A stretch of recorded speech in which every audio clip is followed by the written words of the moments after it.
o'clock, money calling me. I don't gotta chase it, it follow me. Back to the business, I need my percentage. My face is clean everywhere, not a blemish. I'm busy right now, hit you back when I'm done. South to the north, I'll go to the foe. I'm grooving, no rush. Feelings get crushed, I know what I'm doing. This ain't no low. I make it and spend it, you fake and pretend it. Really the one never breaking or bending. Pick up a check without breaking a sweat. Give me that, I'm on the way to collect. Make it, spend it, make it back. I got a lot of cash. I got a lot of bags. On flex for the ground. I am who they say I am. Yeah. On a man. With a grand hustle. I got plenty more. Say what? I ain't got a tussle. No. Let my hitters bust. I got paper. I get pussy. I got power. Yeah. Don't work no 9 to 5. We got them 9 to 5. Say what? Cruise down 95. Just spent 95. Damn. Don't disturb me, I'm working. Don't disturb me, I'm working. Don't disturb me, I'm working. Chase a check, don't break a sweat. Make it, spend it, make it back. Don't disturb me, I'm working. Don't disturb me, I'm working. Don't disturb me, I'm working. Too turned up, I can't relax. Make it, spend it, make it back. Make it back, make it back, make it back.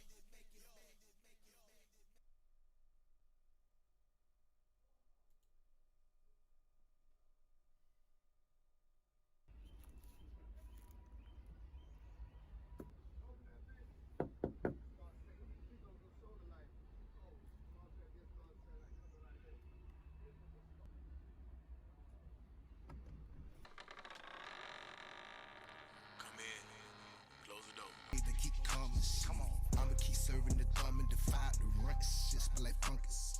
No Q and I just the city. Keep fuck up my business, I'm just being honest. Keep dealers and killers among me. Wrap your ass up like a mummy. Stack that little white hood and dip on her. I feel like OJ, little homie. Told the plug the car, Malone. Send it to the Pope man. Freddie P fly higher than most. Higher than most. Try me, didn't I see a ghost? 93 OG, it came from West Coast. Tie out to your hoe, I just came from a throat. MOBB OG gang, oh let's go. Yeah, go take a seat, get out the kitchen, I'm cooking, keep whipping it. Longest promoters keep booking, I'm running it. You get it all till I'm done with it. Give me that repo, your block, you won't get it. Hell with the scale, got it booming like speakers. I know what I'm doing. Don't need no features, court dates and funerals, commas and numerals. Really a chef, cook it up right or left. Working my move, I need more than enough. These niggas bluff, they really not tough. Head first, running up a check till my heart start 3 point. Working on my shot, trying to get hot. Swear to God, promise not to fold, never flip flop. Good smoke, good dope, busting out the ziplock. Don't think about it, you try, you might die. These niggas capping, they living a lie.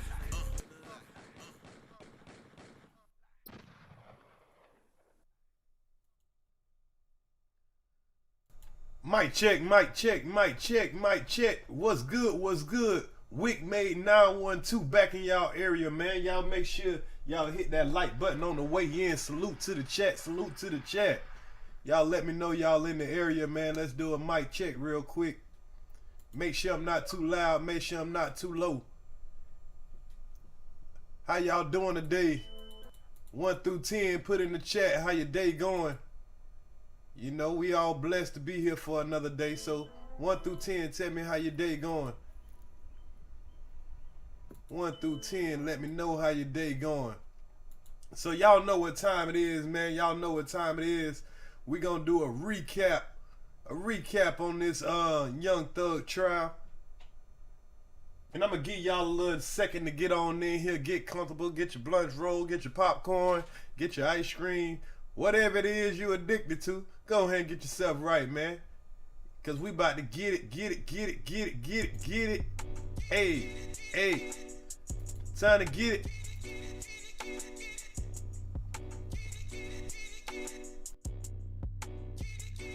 I'm about to go get it, yeah, get it, yeah, get it, go get it, yeah, get it, yeah, get it, yeah, get it. You know I'm about to get it, yeah, get it, yeah, get it, go get it, yeah, get it, yeah, get it, yeah, get it. Uncle Luke said, I gotta, I'm going to, I gotta, I gotta, I'm going to, I gotta. It's so many ways out this bitch to get money. If you ain't talking money, that's the end of discussion.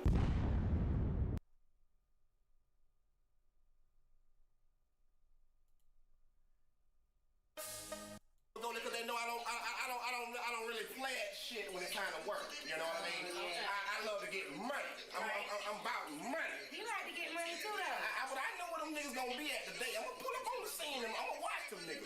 I gotta keep my eye open for that nigga Rico. Him and Shawty Rail and that nigga Slink. Gotta keep my eye open for that. Cause I can put bands in them niggas' lives now. Since they wanna be bands for life. But I gotta hear some shit cause I'm in my feelings about that shit. I'm big man, fucking little man. Got him in their feelings. Got him in their feelings. Niggas, you big man. Got him in their feelings. Got him in their feelings. Niggas, you big man. Big man, little man. Big man, little man. Niggas. Y'all turn up, turn up, turn up, turn up. Make sure y'all hit that like button, share the content. Got him in their feelings. Got him in their feelings. Got him in their feelings. Niggas, you big man. Big man, little man. Big man, little man. Niggas, you big man. Big man, little man. Big man, little man. Niggas, you big man. Big man, little man. Nigga, I don't give a fuck. Yo, bitch gave me that Georgia Dome. She like to turn up. Are you mad or nah? Nigga, tell me what it is, though. All day, I've been running through your bitch with my whoa. Little man, big man. Nigga, tell me how you feel. Are you mad 'cause I pot your bitch up? Homie, keep it real. Niggas love to hate when I get this cake. Take a bitch out, I ain't talking no date. She told me so good, put my kids in the face. I'm dipping, I'm dabbing, and fucking and passing. If I ain't mistaken, her name is Jasmine. She a pro on the pole. Got a nigga big man. Got on their feelings. When a nigga start throwing blue cash. Got him in their feelings. Got him in their feelings. Niggas, you big man. Got him in their feelings. Got him in their feelings. Niggas, you big man. Big man, little man. Big man, little man. Niggas, you big man. Big man, little man. Big man, little man. Niggas, you big man. Got him in their feelings. Got him in their feelings. Niggas, you big man. Got him in their feelings. Got him in their feelings. Niggas, you big man. Big man, little man. Big man, little man. Niggas, you big man. Big man, little man. Big man, little man. Niggas, you big man. Yeah, I heard she real man, but it ain't my fault. I can't fuck with a mess ass. Turn up to the fucking man. Bitch, I been in shit, you ain't even got a fucking ass. But why is you really mad? Don't really wanna hit if it don't concern the cash. Got her in the feelings bad, but she can't get mad. Been told her that it wouldn't last. Piped it up, blowing gas. Best for life, bitch, you know that we talk flash. I know why you probably mad, because I caught a neck from that bitch that you thought you had. Why should I feel sad? Why should I even show remorse for your bitch ass? But I can't help the acting ass, and I can't really help but the swag with my flesh ass. Hit the brakes like the gas. Bought a whole 3-5, you know I had to make it last. Ran through the chat fast, but now I ain't tripping cause you know I'ma get it back. Walked and they looking mad. My whole team smelling like a whole motherfucker pad. Told the bed, you relax. They don't come close cause you gon' catch contact. Got him in their feelings.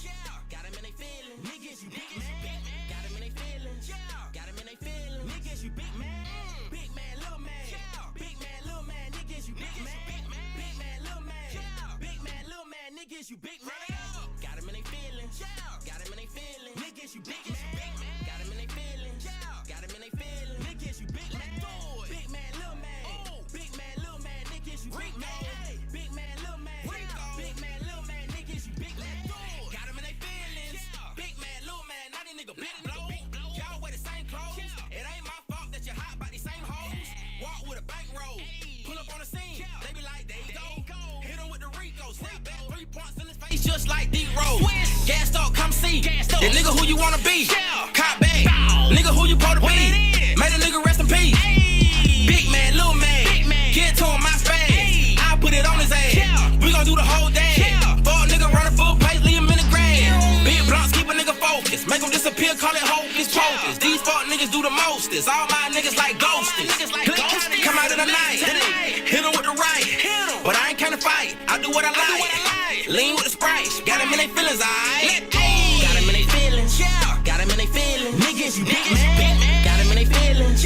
Got him in their feelings. Niggas, you big man. Big man, little man. Big man, little man. Niggas, you big man. Big man, little man. Big man, little man. Niggas, you big man. Got him in their feelings.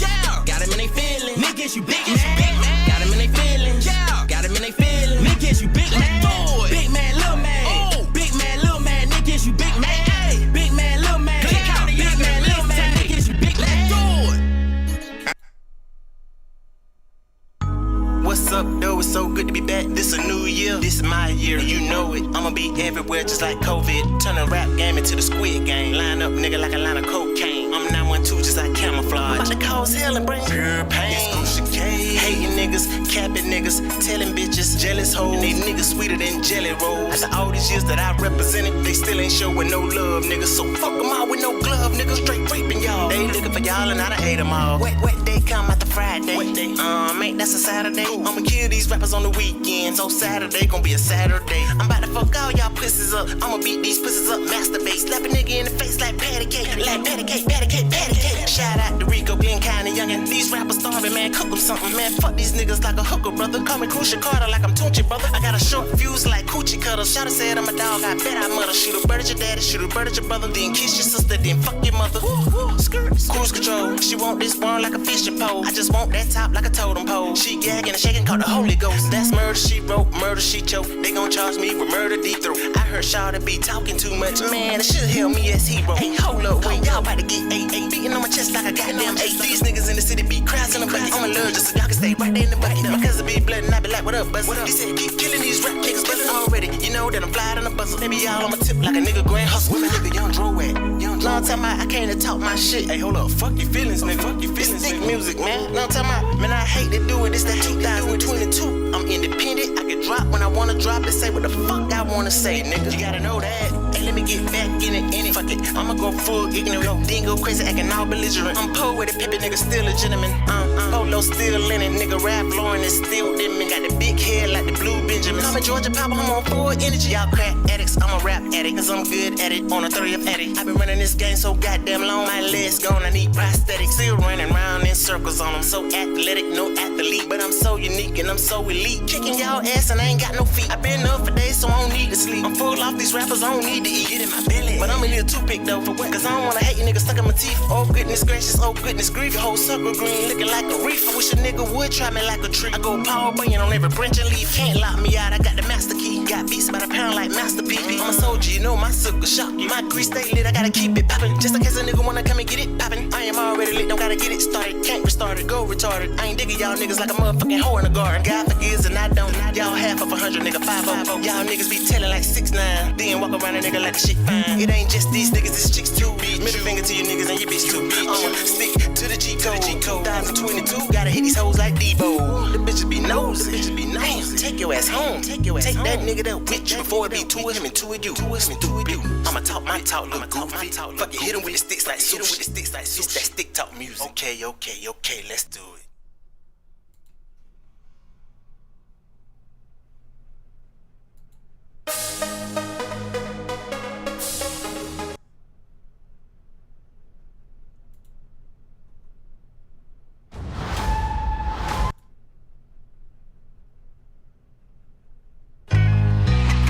Talking out the side of they must do them out them, got them. Think I won't pop you in front of them boppers. Make a nigga dance like chopper style. Knock a nigga out his boxes. Nigga, how really be doing this shit? I don't think y'all niggas wanna. Alright, y'all, we ready to go. Last one. I'm ready to fuck on me so honey. I wanna be your server like an orange. Fuck y'all niggas, I ain't talking porn. Oh, you mad cause your chick blowing on my dick like a fucking horn. If you point over here, might lose your arm, might lose your leg, might lose your head. I set it off for this bitch, nigga. Yeah, that's what Boosie said. Set it off in this motherfucker. Set it off, my clique, all dogs. Just don't make me set it off. Now I'm talking about it came to my attention that niggas talking sideways by independent artists. Nigga, this where it all started. I talk all that talking. I hit him with the pump, make a nigga jump like damn. I had to crisscross and pop that pussy, nigga. You a pussy, nigga. Need dishing, nigga. Woo. In this summer heat, you need summer's eve. I'm the big tree out this bitch, nigga. Y'all need to fall back like autumn leaves. Shit, everybody smoking. Someone trying to find me a nigga to smoke. Okie dokie, hokey pokey. Pow, now you hear Georgia Doman. Damn, it's just look like a door. How? You don't see it swinging open. The bullets was singing, left them wet. Call him Frank Ocean. Let's get back to it. You must wanna meet your maker. Fin him in the ass, pussy nigga. Shaking his ass like a salt shaker. I'ma cut these niggas' asses up like Chucky, Mike, Freddie, and Jason. Social media popping, nigga. Like a pimple, y'all gonna have to face talking all that shit on Facebook. I slap you and leave your face crook. I take your whole head off. Now they call me a face and head crook. See this head here, that's how eggs look. Yeah, that's when you crack it open. I'ma go ahead and break them down. Then roll them up and then practice smoking. Okay, turn it. Who wanna hop inside while I ride the beat? Ride slow like a drive-by. See my partner them on the other side. There go my little thought and my guy. I'm on an 80 up in the sky. 3 fly, you're not. Hop out and get my guy high five. These niggas chicken like Popeyes. I get the green like Popeye. Y'all want it beef? I got 5 guys. Wheelers long like a 5 guys fire. So far in the sky, I had to come down like a skydive. Don't look at me, don't look at I. You can't watch, it's my time. Nigga can't play with the words like this. Y'all niggas just keep on rapping like that. I got the glue and the magic. Watch me pull a nigga ass out of polo hat. Abracadabra. I'm practicing on them, cutting them open. Your partner a fucking cadaver. Can't even tell him what's happening. Can't even dap him. Yeah, Bruce Lee, boy. Call me Crucial, can't show enough. Cause I show enough. We'll leave a hole in a nigga like a fucking donut. Like holy moly, guacamole. I'm on a roll, roly-poly. If you didn't know, nigga, now you know it. Be snitching on a nigga. Fucking police. See, this is a given. I'm blessed. Cause everything that you just heard, nothing was written. I heard and listened. And when they cooked up something up in the kitchen, I hope you're not trying to impress these little bitches. Her pussy, you won't even make it to get it. Damn, pussy, a powerful thing. Turning niggas into squares and lanes. Nigga, this shit not a part of the game. Shoot your video, stay in your lane. Next time, I'ma get the pad and the pencil. Hey, boss, I ain't need much trying on these niggas no more. Got your little shot of blowing all on my dick like this.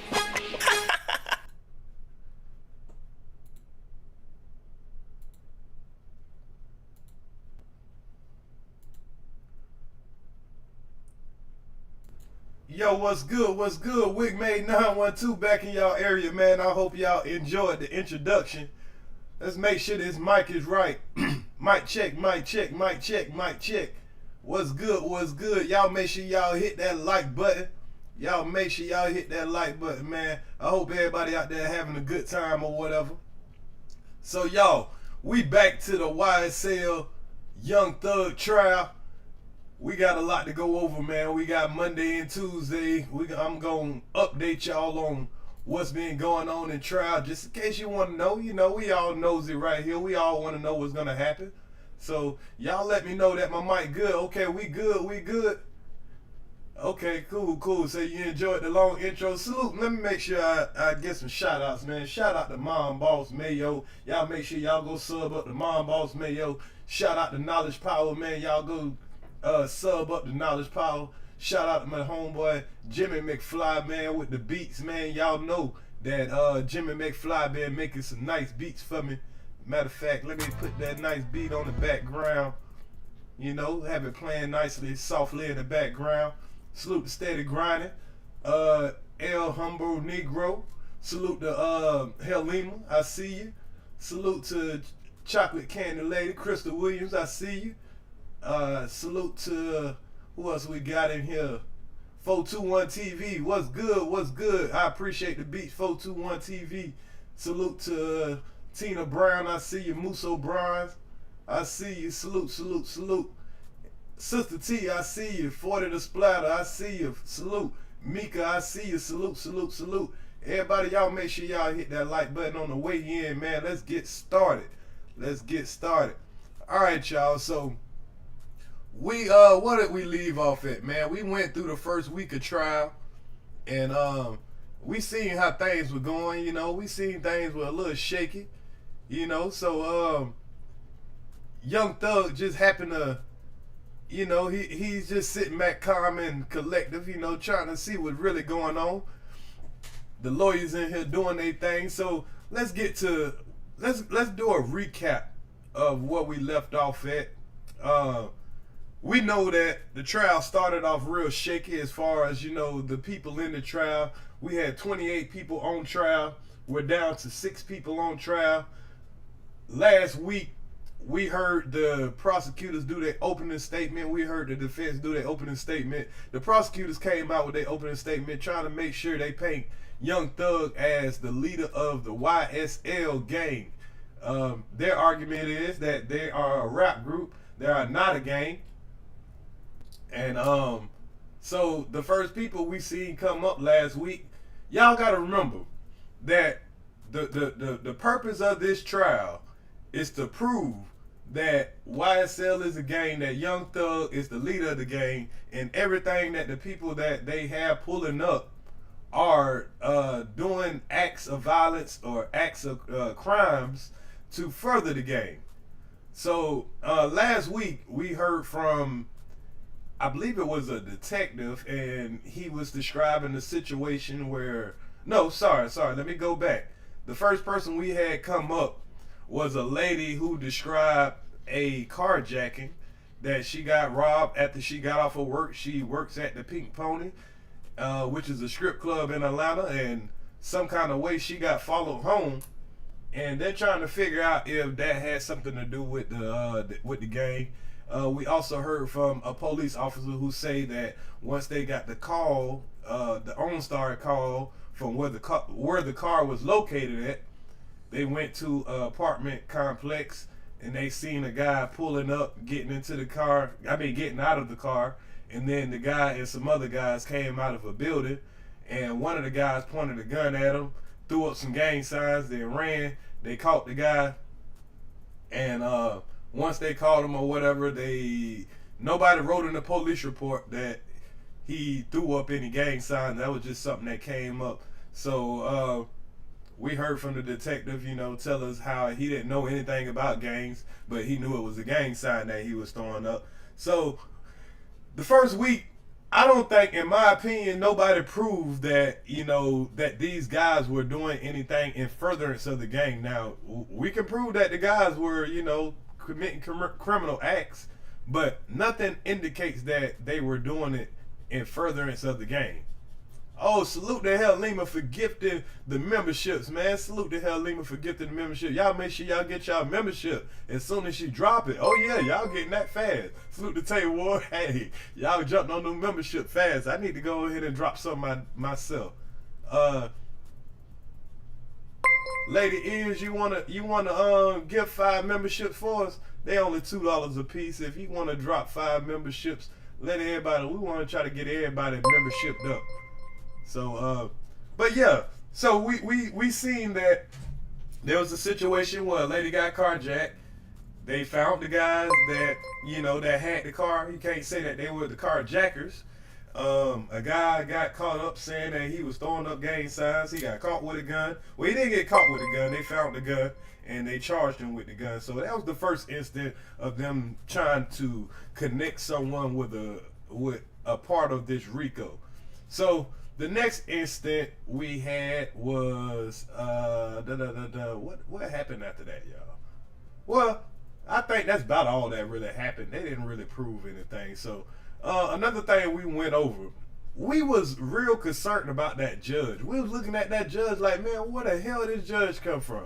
Because remember that judge, man, he was on some real Atlanta shit. You know what I mean? Because only in Atlanta will you have a judge that come in that joker and he got diamond earrings and everything. So before we get started, man, I had to do a little research on this judge. I wanted to see what was his background. And I found a dude that broke down his background really good. So before we get into what actually happened in court, let's get a little review of where this judge comes from. We know Atlanta is like Black Hollywood. Everybody, we see a lot of black people in successful places in Atlanta. So being that this is a really big case, we wonder sometimes, hey man, is this judge fair? Does this judge really have good intentions? So let's get a little background on this judge before we get into the trial, shall we? Am I the only one that was a little curious about this judge, especially when he came in with them diamond earrings in his ear? Am I the only one was worrying about his integrity? You said my mic is kind of echoing.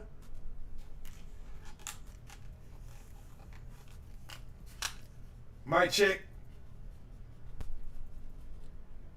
Mic check. Mic check.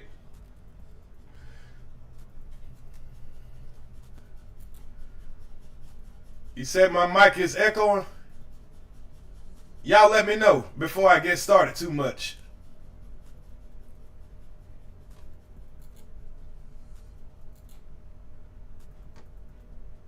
Let me make sure my mic on point.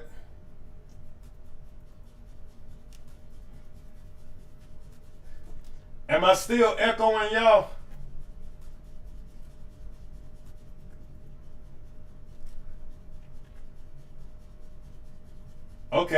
Okay, somebody said I'm good, okay. Turn off echo cancellation. I believe I got echo cancellation off. I don't know why it would be echoing. Okay, some people say they don't hear echo. I think it was just one person. Well, y'all know how it been, man. Sometimes every now and then you gotta refresh your refresh your page, refresh your phone. So let's get into it about this judge real quick, man. Let's get a little background check on this judge so we don't have to think about him too much. That subscribe button, please, and let's get right into the material. Judge Granville.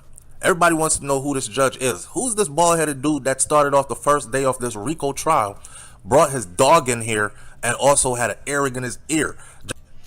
Now, I didn't realize that this dude brought his dog in the courtroom. Now, this some white privilege shit right here. The judge, we didn't catch that part, y'all. Maybe it's because I didn't catch the first day like I wanted to, but the judge has a service dog in the courtroom.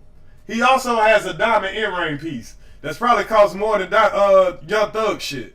Judge came in here looking like he went out partying last night. You know when you go out partying, but you got to be at work at 7 o'clock in the morning, and you just leaving the party at 4 a.m., and you kind of toe up, but you trying to hold it together. So you get home, you take a shower, you grab something to eat, you set an alarm, you say, I'm going to sleep for like 2 hours, get up and make it to work because it's just down the street, and you get to work, and you got the earrings in that you went partying last night. Mind you, your job has a policy that says no earrings allowed, only on females, but you're a male. So that's how the judge came in. But I started wondering, I said at first, man, that's kind of sloppy, but I'm no judge. And I also do not work in that line of work, so I don't know what the rules and regulations are. But shout out to XXL. We got some information concerning who this judge actually is. Here we go. I think the dog that he got is like a golden retriever or something like that. And I think it's supposed to be a service dog. And we're about to find out why he got a dog in there. Young Thug's YSL RICO trial has begun. And as the rapper and his co-defendants attempt to prove their innocence in a trial that has been 19 months in the making. Presiding over this particular trial, though, is Superior Court of Fulton County Chief Judge Ural Granville, U-R-A-L, Ural Granville, who has at times taken center stage in the proceedings, which has been unlike any other trial in hip-hop history. Maybe because it's a black man that's sitting over a trial and it's a hip-hop trial. I don't know. I remember from way back in the day, let's see, 2 Live Crew, Uncle Luke, they went to the courts and, you know, they had songs like something about banned in the USA. I was banned in the USA. And it was all about freedom of speech back then because of the things they were saying on their records. Pop that pussy, pop that pussy, baby. And they had other ones, face down, ass up. That's the way we like to fuck. And that was music. But that music was looked at as vulgar, disrespectful.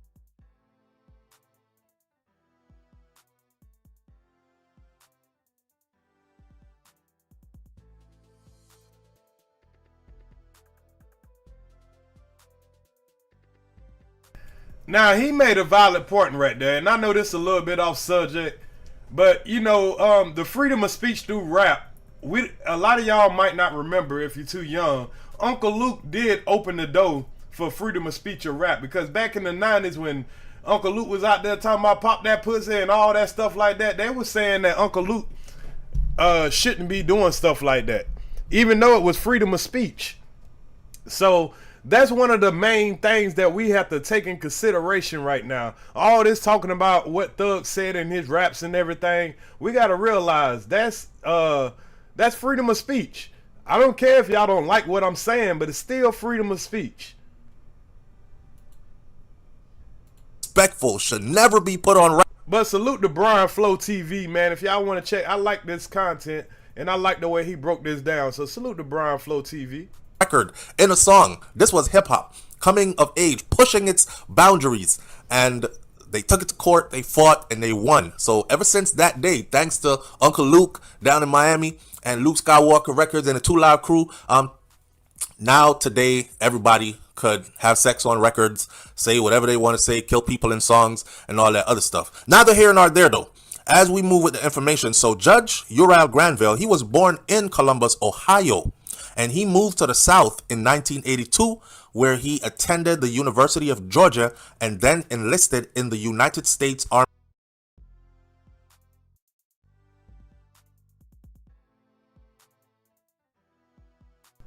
So the judge is from Columbus, Ohio. I thought maybe he was from Atlanta, because only Atlanta dudes, you know what I'm saying, got the kind of courage he got to come in here and say, man, fuck these white folks. I'm going to put my earring in. I'm going to have my dog in the court. Salute to the judge. Army ROTC program. After entering a Juris Doctor degree, after he gained or earned his Juris Doctor degree from the UGA Law School or School of Law, he began and he served 33 years of military service. Okay, now that's respectable. The judge has served 33 years of service in the military.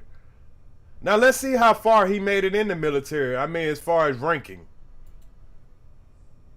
See, I was telling y'all that this is a military man.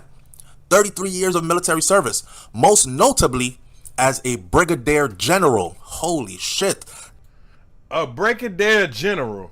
Now, I'm not a military ranking kind of guy that knows everything about the military, but I know anytime you're a general, everybody wants to be a general. Anytime you're a general, you definitely have some power in the military. So that shows why this guy is used to telling people what to do, and he's operating under a cool head. That is no small friggin' rank, my friend. Listen, a brigadier general or a general of any order, they shut shit down when they come through. Ask anybody who was in the military, they'll tell you that's some heavy rank to carry, right? And he was chief judge of the United States Army Court of Criminal Appeals. This brother is highly decorated. He's sitting there with one earring in his ear and a service dog next to him. People like me over here thinking, oh, damn, he just brought a dog to court. What the hell that dog got to... Yeah, we was all kind of thinking a little lower to do. I don't know why. I guess when we see black people, we were like, man, how did he get up there? But this man really done put in that work. Salute down here you for the for getting the Wabbit Patrol membership, and salute the hell Lima for dropping the gift of the Wabbit Patrol memberships. If y'all haven't already, make sure you get your membership. Do with the case. In December of 2022, Judge Granville was sworn in as the Chief Judge of Fulton County, Georgia Superior Court. Understand, put some respect on that man's name. Okay, so he just became a judge in Fulton County. So, you know, this might be one of his top cases, you know, of his career. This case might make or break his career. Now, following the indictment of Young Thug, Gunna, and 26 other YSL affiliates on charges of murder, armed robbery, and violating Georgia's Racketeer Influence and Corruption Organizations Act, or RICO, in May of 2022, Judge Granville was assigned to the case and has been in the spotlight ever since. In June of last year, 2022, Granville faced scrutiny for denying a request for Young Thug's bond. He referred to the Atlanta rapper as a danger to the community, despite emotional testimonies from 300 Entertainment co-founder Kevin Liles and others regarding Thugger's character. Kevin Liles actually got up there and said, I stake my reputation on it, Your Honor. I will put my assets on it. Millions of dollars worth of assets. Young Thug will put his on it as well, and he has millions of dollars worth of assets as well. The judge still denied Thugger his bond. Judge Granville also made headlines through the pretrial hearing for... So we see that this is a tough judge now because, you know, if he was paid in the pockets, you know, by Young Thug's side, he still had to hold it down like, hey, I can't make it look obvious. So shout out to the judge, man, for keeping that stern belief in his moral values.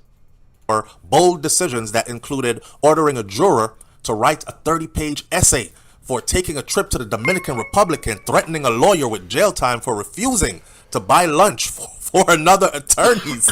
Yo, this judge is not playing. Listen, this is like when you in school. Remember back in grade school when the teacher was like, oh, so you've been talking in class, right? So this is what you're going to do. You're going to write, I will not talk in class anymore on this piece of paper. And you're going to fill each line back in front.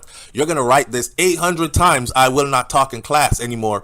By the time you're finished, you honestly don't want to talk in class anymore. And the other alternative to that is usually detention, right? So he applied that actually in this case. One of these jurors decided, oh, I got jury duty, but, you know what I'm saying, this trip to Dominican Republic is calling, so I'm gonna run out to the DR real quick and then come back. Apparently they didn't get back on time. Trial started and they were not there. So the judge said, matter of fact, I saw the video. It was an African-American person. The judge said, listen, back in the day, people like me and you, speaking of African-American, we were not allowed to even serve on jurors, as jurors on a jury. So what I want you to do is I want you to write a 30-page essay. And we all witnessed how he made that lady write that 30-page paper. Hey, me personally, I probably would have went to jail, but at the same time, I probably would have thought about it and did a little research first and would have realized where this judge is coming from. Now, the only thing I kind of disagree with is that the judge gave this woman a report to write because she had to miss a day for whatever reason. But y'all, on day 5 of this trial, which was Monday, the district attorney, you remember that lady that everybody has grown to not like all of a sudden because she keeps coming with the bullshit? Yeah, she wasn't in court on on Monday. She had to call in a day, she had to call out herself. So what do you do when the lead district attorney, the one that the jury has gotten used to, she calls out of work? Now, we don't know if she was sick. We don't know if she, went off to the Dominican Republic herself or what the case may be. She might have got in an accident, whatever happened. But she was not in court on day 5. And we're going to see a big difference. Say it must only be peer-reviewed material, putting the information in it. I will run it through for plagiarism. Salute, Lord King. And you will write about the history of jury duty and so on and so forth, right? And you have so many days to do it. And I thought to myself, what the fuck? Like, this judge is not playing around. Then he ordered another one to buy lunch for all his colleagues. I don't know what was behind that. Oh yeah, she wasn't there today either. I was listening all day today, but I wasn't able to actually watch it, so I couldn't see if that was her talking. I heard a woman talking, but I didn't hear if it was her talking. So she done missed 2 days in a row, y'all. But you got to remember, she is like just the top prosecutors. The DA office has hundreds and maybe 1,000 people working in their office, especially in a city like Atlanta. So she might have was there, but she might have been just working in the background and probably allowed her apprentice or the number 2 in line, the assistant district attorney. But black women are definitely doing their thing when it comes to that district attorney's office, man. Because she had a black woman that was in replace of her to prosecute this trial. And from my perspective, she didn't do bad. But he got his own way of doing things. Now, during the jury selection process in January of 2023, Judge Granville went viral for reciting the lyrics to Young Thug's 2016 song called Slime Shit in front of the entire courtroom. So he recited the song. Do y'all think he listened to Young Thug, or one of his kids or grandkids or nephews or something listen to Young Thug? It's hard to tell me that all these black people in this courtroom and none of these people ever listen to Young Thug so they can have some kind of biased opinion. That's why I think he's going to end up beating this by a hung jury, or everybody not coming to the same conclusion. Because you got, I think they said 13 black people on the jury in Atlanta, and you got to depend on them not ever becoming a fan of Young Thug. Our friend. Now, when Earl Granville took the bench on November 27th for the first day of opening statements in Young Thug's RICO trial, the erring, donning judge instantly became a central character in the courtroom. Before the trial officially kicked off, the judge, he addressed the members of the jury, explaining that they might become distracted by his dog. He said, quote unquote, "Here behind me is this ball that starts jiggling." Granville explained it in a video, and he said, "If you hear a jingling sound like a bell, please don't think that I'm doing anything creepy up here, all right? I have a service dog with me. His name is Jack. I think some of you..." Now, I'm wondering what that service dog is for, because, I don't believe he's blind, because I see him looking at the computer screen a lot, reading off of things, so I don't think he has a problem seeing. But to anybody that's in the military, can y'all give us a couple of things of what y'all think this man might have a service dog for? You think it may be for companionship, something like that? Maybe, PTSD, anything like that? I'll take y'all suggestions. I'm not really sure what he would need a service dog for, to the point where he can be a judge in a courtroom and he could bring his service dog in there. And he gets to violate the rules of, wearing visible jewelry. Because even in the military, I bet he wouldn't pull that shit in the military. They say no jury, you wasn't no jury. But he feel like he had a point where, nigga, I do it the fuck I want to. If I want to bring a dog in this bitch, I'm going to bring a dog in this bitch. If I want to be iced out, I'm going to be iced out in this motherfucker. So this judge, he really got some pull in the city of Atlanta. You may have seen him already. He lives the best life ever. He's pampered. He's a Labrador Retriever, and he has about 2.5, 3 years old at this point in time. The judge continued by saying, if you hear that bell, that's him moving around. He doesn't bark. He barely gets interested in what's going on. So I might, he might come up here and look, see what's going on, but that's about it. Don't bring him any food or anything, okay? He is spoiled rotten. Please, don't try to throw him any food back here behind me or anything like that. He doesn't need anything else. And he was speaking about his dog, a service dog. Maybe that's a good point for people who don't know to go look up what a service dog is, especially to a military member or a retired member of the military, a vet. What the service dog does for them or to them or with them, etc. So the formal introduction of Jack the Labrador was followed by a moment in which the judge scolded both the defense and the prosecution. He was not at all. He was not really into what they had going on, right? It was something about somebody wasn't following guidelines and signs or the slide or something. No PowerPoint because you didn't do what I told you to do, he said.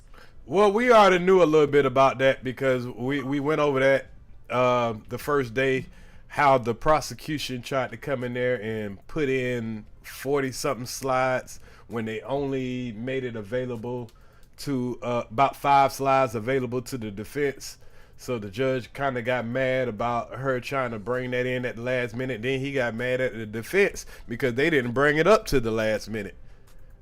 So it was kind of like he was really just toasting both of them. Salute to yo Tristan. You say, bro, I saw one day he wasn't wearing a dress shirt and tie. He gangster. Yeah, he gangster, man. He like, nigga, y'all ain't my resume. I do it the fuck I want to. Appreciate that $4.99. Hey yo Tristan.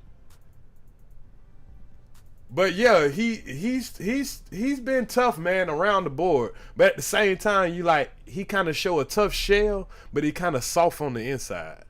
Because he been doing a lot of threats, but he ain't really been coming through on those threats. Because when that prosecution came with 40 slides, but she only gave the defense 4 of them to go over, and he already told her, stop doing this shit. Give them everything so they can prepare. And then when she came with it, he tried to punish the defense by saying, okay, I ain't allowing no slides. And then the defense was like, hell, that ain't fair to us.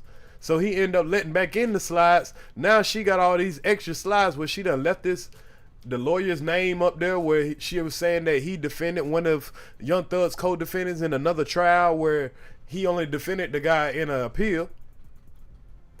So, there was a lot of things that she was messing up, but he got right. He just kind of still let her get away with it. It's a whole bunch of she's objecting to a lot of things. He's overturning them a lot. It seems like just a tiny bit of favorism. I ain't gonna say it's too far. We got a long trial to go. But so far, if you ask me, I think he's trying to do everything in his power not to have a mistrial on his watch. Because you got to remember, he just got in that seat 2022. So he's fairly at the beginning of his career. He's at the end of his career in the military service and all the other things that he's probably used to. But when it comes to being a judge, he's fairly new. He's only a year into it. He just got sworn to office in 2022. Judges, they want to be up there for 20, 30 years. Especially the white judges. Or he want to have a good resume so when it's time for maybe an election or a president get into office, and when it's time to get into that Supreme Court seat. See, that's the next step for him, what he looking for. Especially as a black man. This is a black man that we need to be looking up to him more than we looking to a Young Thug. This is who our young black men need to be admiring. So if you want to if you want to be a judge with an earring in your ear and you want to know how much power you got to have, that's a subliminal power sign. Now, you might have a lot of people, if Young Thug lose or win, don't tell it, that's going to come with their Illuminati theories and start saying, hey, look, that earring he got is a 5-point star. That stand for, you know, the stars on the flag. And that stand for, you know, Illuminati sacrifice. That stand for all kind of shit. I'm pretty sure somebody gonna say that 5-star goddamn diamond that he had in his ear, that was some kind of Illuminati goddamn sign. Watch what I tell y'all. The dog was a motherfucking agent or some shit. I don't know. They gonna come up with something. I ain't lying. And that was to exchange PowerPoints. The esteemed judge declared, he said, "We have wasted almost 2 hours trying to get this stuff done. My orders to you are not aspirational. They're given for a reason. And when you don't follow them, then I have a way to remedy that." In other words, what he was going to do is he was actually going to throw out the whole damn slide from the prosecution, which would have been to Thugger's benefit because they didn't have their stuff prepared. Exactly. That would have been to Thugger's benefit if he would have threw out that slideshow, because then it would have forced the prosecutor to try to have to go off of everything off the top of her head. She can't show the lyrics that she had to show about what Young Thug supposedly said. She wouldn't have been able to show the truck that got shot up and the lyrics that matched up with her. She wouldn't have been able to show, I think she showed some other things. She showed a lot of things in those slides. Imagine if she wouldn't have been able to show none of those slides because the judge decided to throw her shit out because she wasn't prepared, and she tried to pretty much cheat the system by not giving Young Thug's defense what they needed to prepare. So I think that might, depending on the results of this, that might be something that people go back and put a microscope under and say, hey, here's right here. So when Thug is coming up for appeal, that might be a thing that a credible thing that he can come up under appeal with. You allowed some stuff that, you know, hey, I'm just saying. Who am I though? And it had them starting like almost 2 hours late. That's the worst thing you could do to somebody who's been in the military, because they've trained for all these years. For him, as a brigadier general, for him, 30 minutes on time ahead of schedule for every friggin' meeting. So okay, but I think we done heard enough about him. I thought we just can, you know what I'm saying, just get an idea of what this man's background is and everything. And I thought that'd be a, you know, a nice introduction to allow y'all to get a feel of that. Before we get into the full breakdown of day 5 and day 6. Day 6 was not that long, so I think we can go ahead and cover day 5 and day 6. We'll be here for a couple of hours, so y'all get comfortable. Make sure y'all hit that like button. We really need those likes. Share the content. As y'all can see at the top of the screen, we are $90 into our goal of the $200 for the new screen deck. I appreciate all the donations. I counted them up in the Cash App from the other night. I appreciate everybody who donated to it. I'll update it from the people who hit the super chat. I haven't figured out how to make this thing update by itself, so I have to update it manually. But yeah, everything that we're making here, man, we're putting back into the content, man. I hope y'all enjoying the avatar and everything. We're gonna make it better. We're definitely gonna have more uploads to give you idea. But I'm putting on the screen what it is that the goal that we're trying to hit to. Hey, Diva Divine Light, salute, girl. They got my family right there. Salute Diva Divine Light. If y'all haven't already, y'all go sub up to her. Me and her, we got to plan a show and break down this P. Diddy and R. Kelly kind of similarity. That's what I got to get with Diva Divine for. She reads way better than me. So when I'm going to grab her and we're going to get together, and that way we can read all those charges that Diddy was charged with, and just go over the history of what he's been accused of, just the pattern. You know, So I think that's gonna be a great breakdown. I did want to make sure we're caught up on this Young Thug trial though. So let's get caught up on this Young Thug trial, and we're gonna be on Diddy's head. Pause. Hold up. Pause.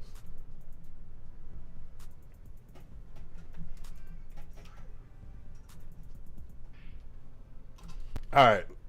So let's get back into the damn video.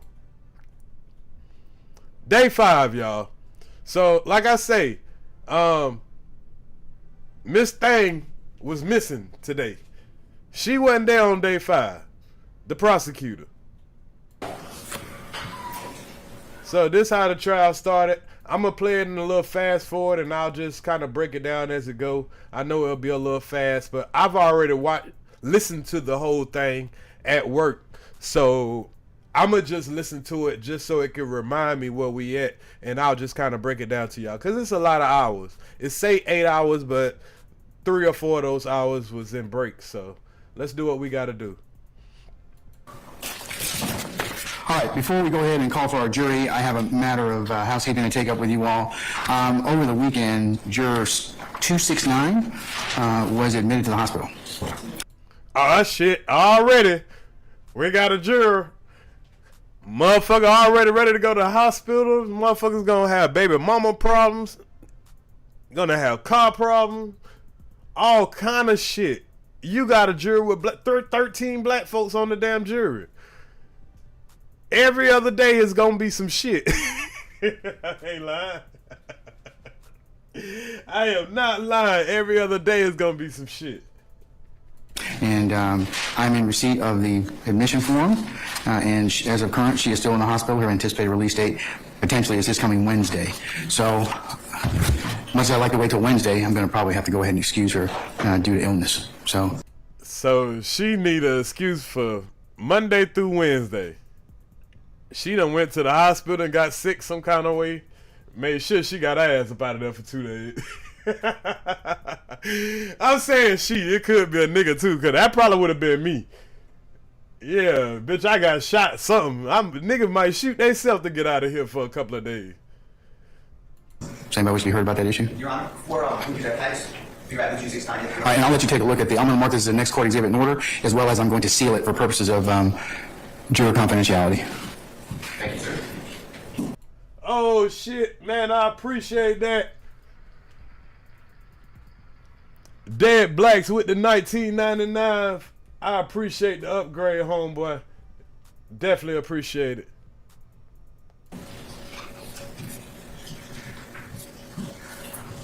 Is she number 12? Chris, is she number 12? Yes. Number 12? Yes. Mr. Steele, if it helps you out, it's juror 12.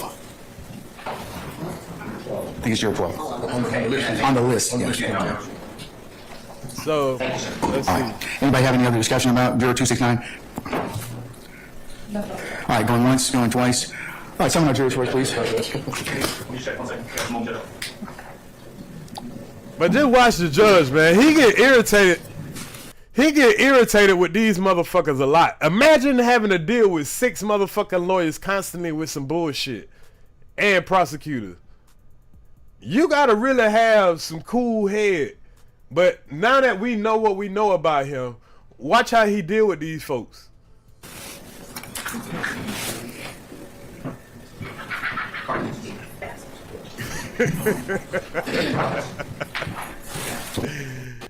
No, we have no objection to the court's ruling. Okay, all right, just so I can kind of keep things separate. Okay, I don't want to excuse her, but I don't think we have much choice in this, because I don't know whether or not she's even going to be available Wednesday. So, to delay at that point in time, I think we'll just, since we have other alternate jurors, we'll just go ahead and continue this. So, they're having to make the decision because of the woman that got to be out for 2 days, or the man, I don't know. They got to, pretty much go on and use one of the alternate jurors. So 2 days, she ain't going to hear what the fuck going on. Point in time, wish her the best. What's your second issue, Mr. Adams? My second issue is in regards to email that I sent to the prosecution and copied the court on Friday. And it's really in regards to our witnesses and witness list that we received on Friday at 11:59, and then another witness list, a different witness list that we received yesterday evening at 6:55. Opposition is that. So they done tried the slick shit again, y'all. They gave them a witness list. Do y'all remember when we looked at the last video on Friday or Saturday, whatever day we went over that? In the he asked him. He told the prosecutor, "Give me an idea of what your witness list gonna be."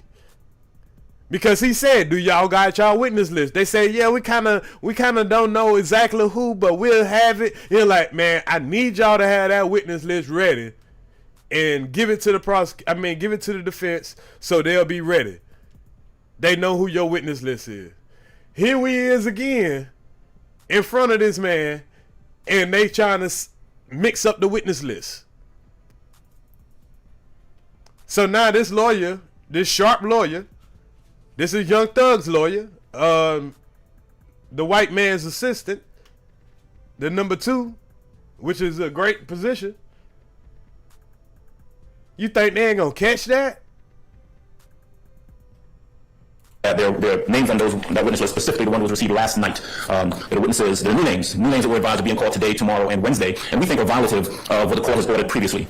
Just very briefly, chronologically, as the court knows, about 2 weeks ago, we received a list of witnesses when the court said to the prosecution, "Listen, give them a list of witnesses that you intend to call in the course of the next 2 weeks.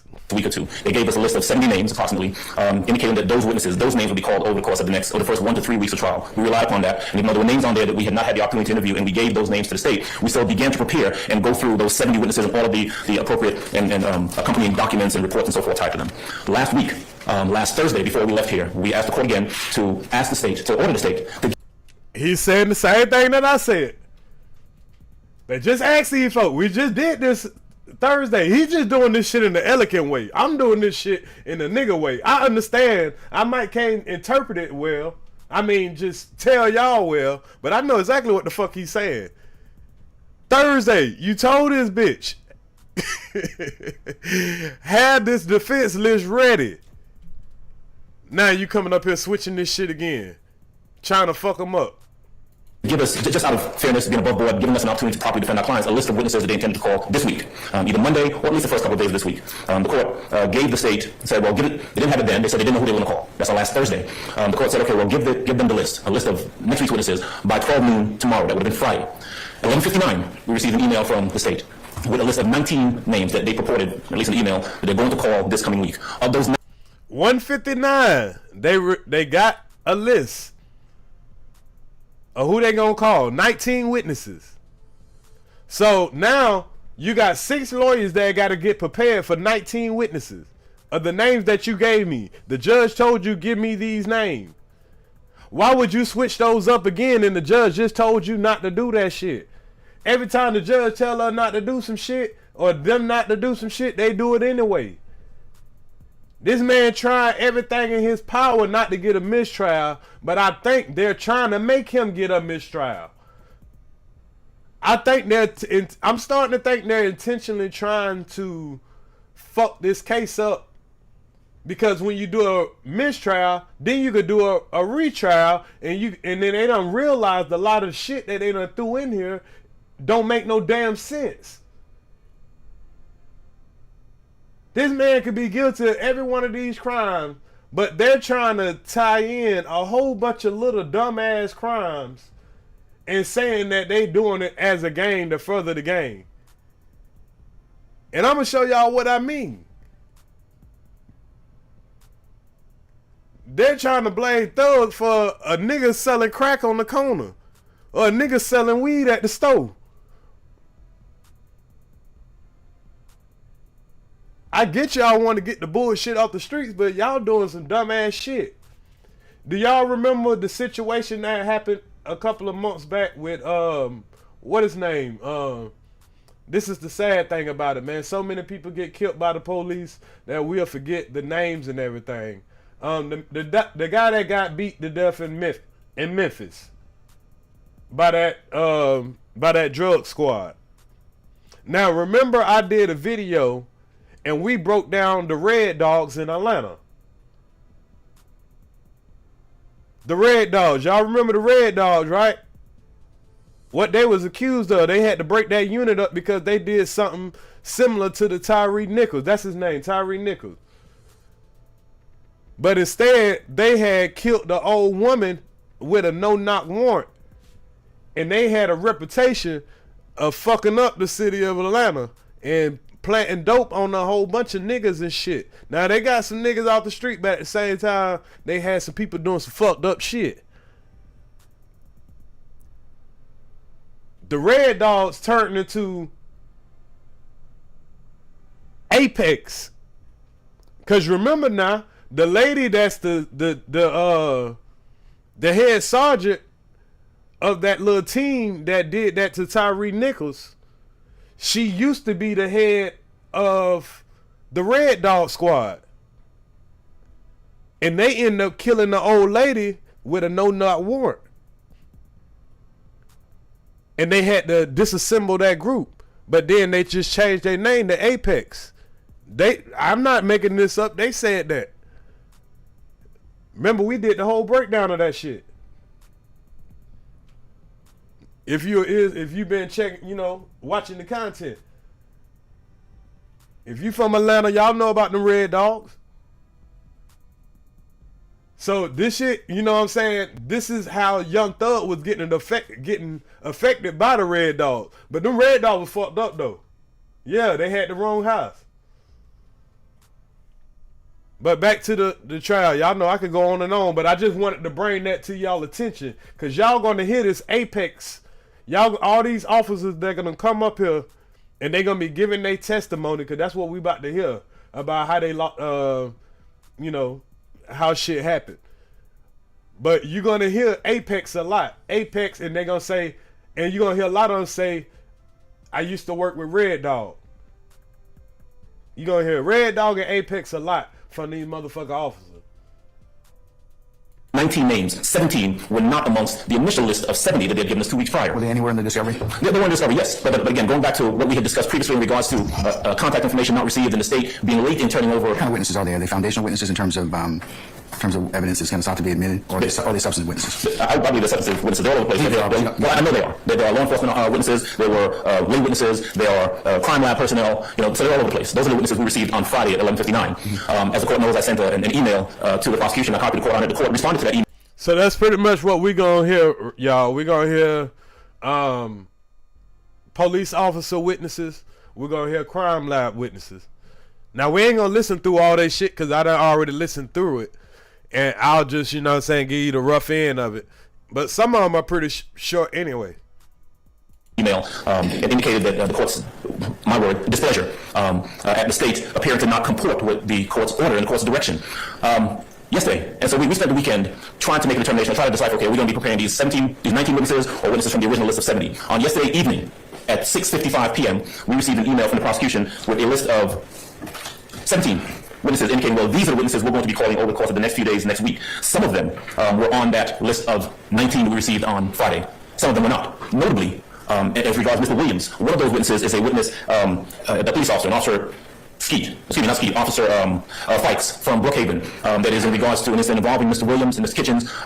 Didn't he testify earlier at So, one of the officers that's supposed to be a so-called witness going to be one of the dudes that pulled over him and Gunner.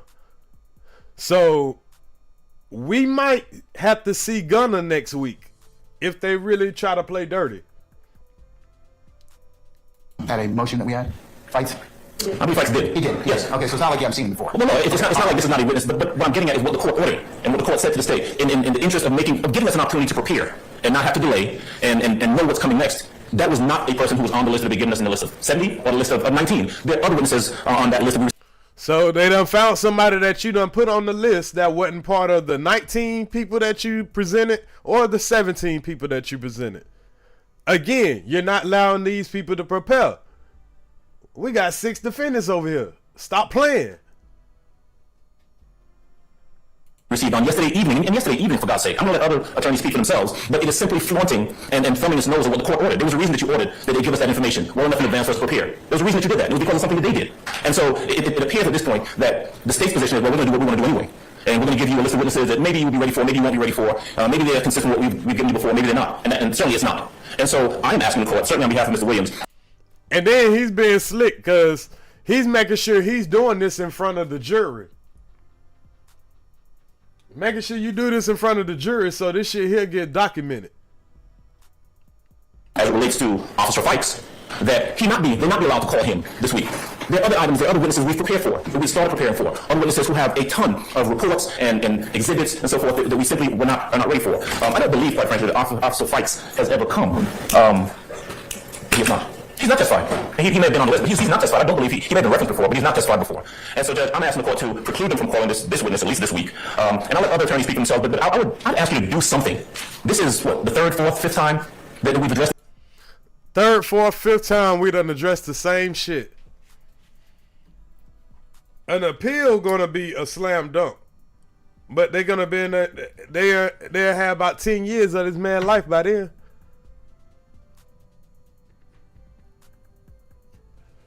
That shit wild. This issue, and the state's position just appears to continue to be, we're going to do what we want to do anyway, regardless of what the court has ordered or instructed us to do. We're simply not in a position to try a case in this fashion. I ask you to do something. Something. All right, anybody else?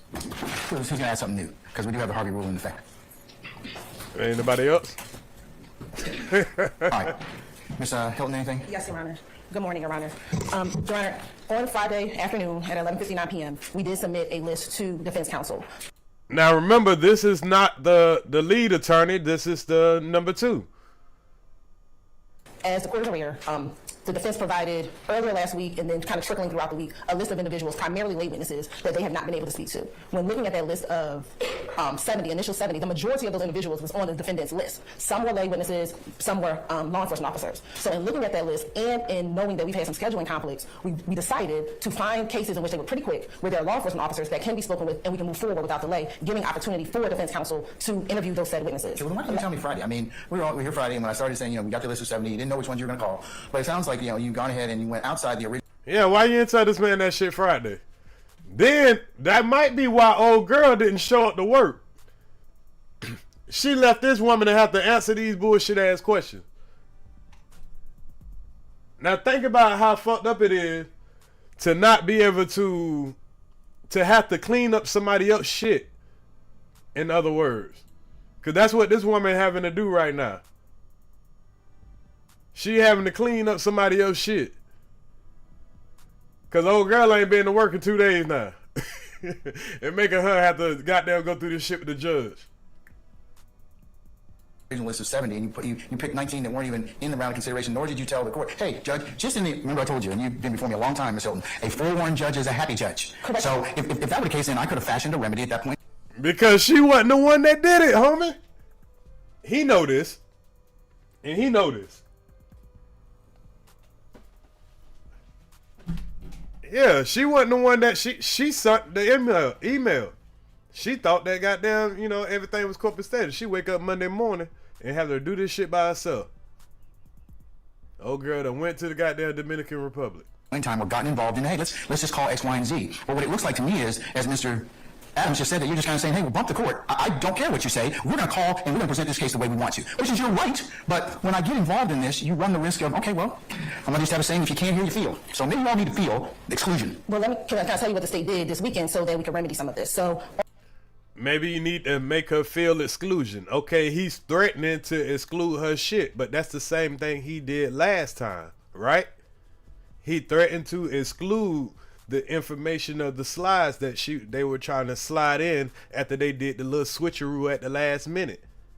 Now here they are doing it again. The old boy done said, man, they done did this shit about 5 times already.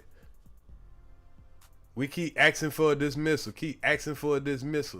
and it's like we're in the first week, and it looks like they're trying to give them a dismissal.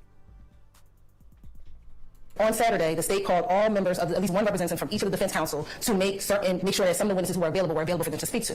What we know of are the witnesses that are coming today. Most of them, whoever took privilege to speak with those individuals, they were able to speak with and meet with. I know. Yeah, she was there. You right. But she wasn't the one that promised him that, you know, hey, when he said, hey, I need you to do this, do that. But you're right. She's just as much responsible. She working in that office. She knew when they switched that shit up.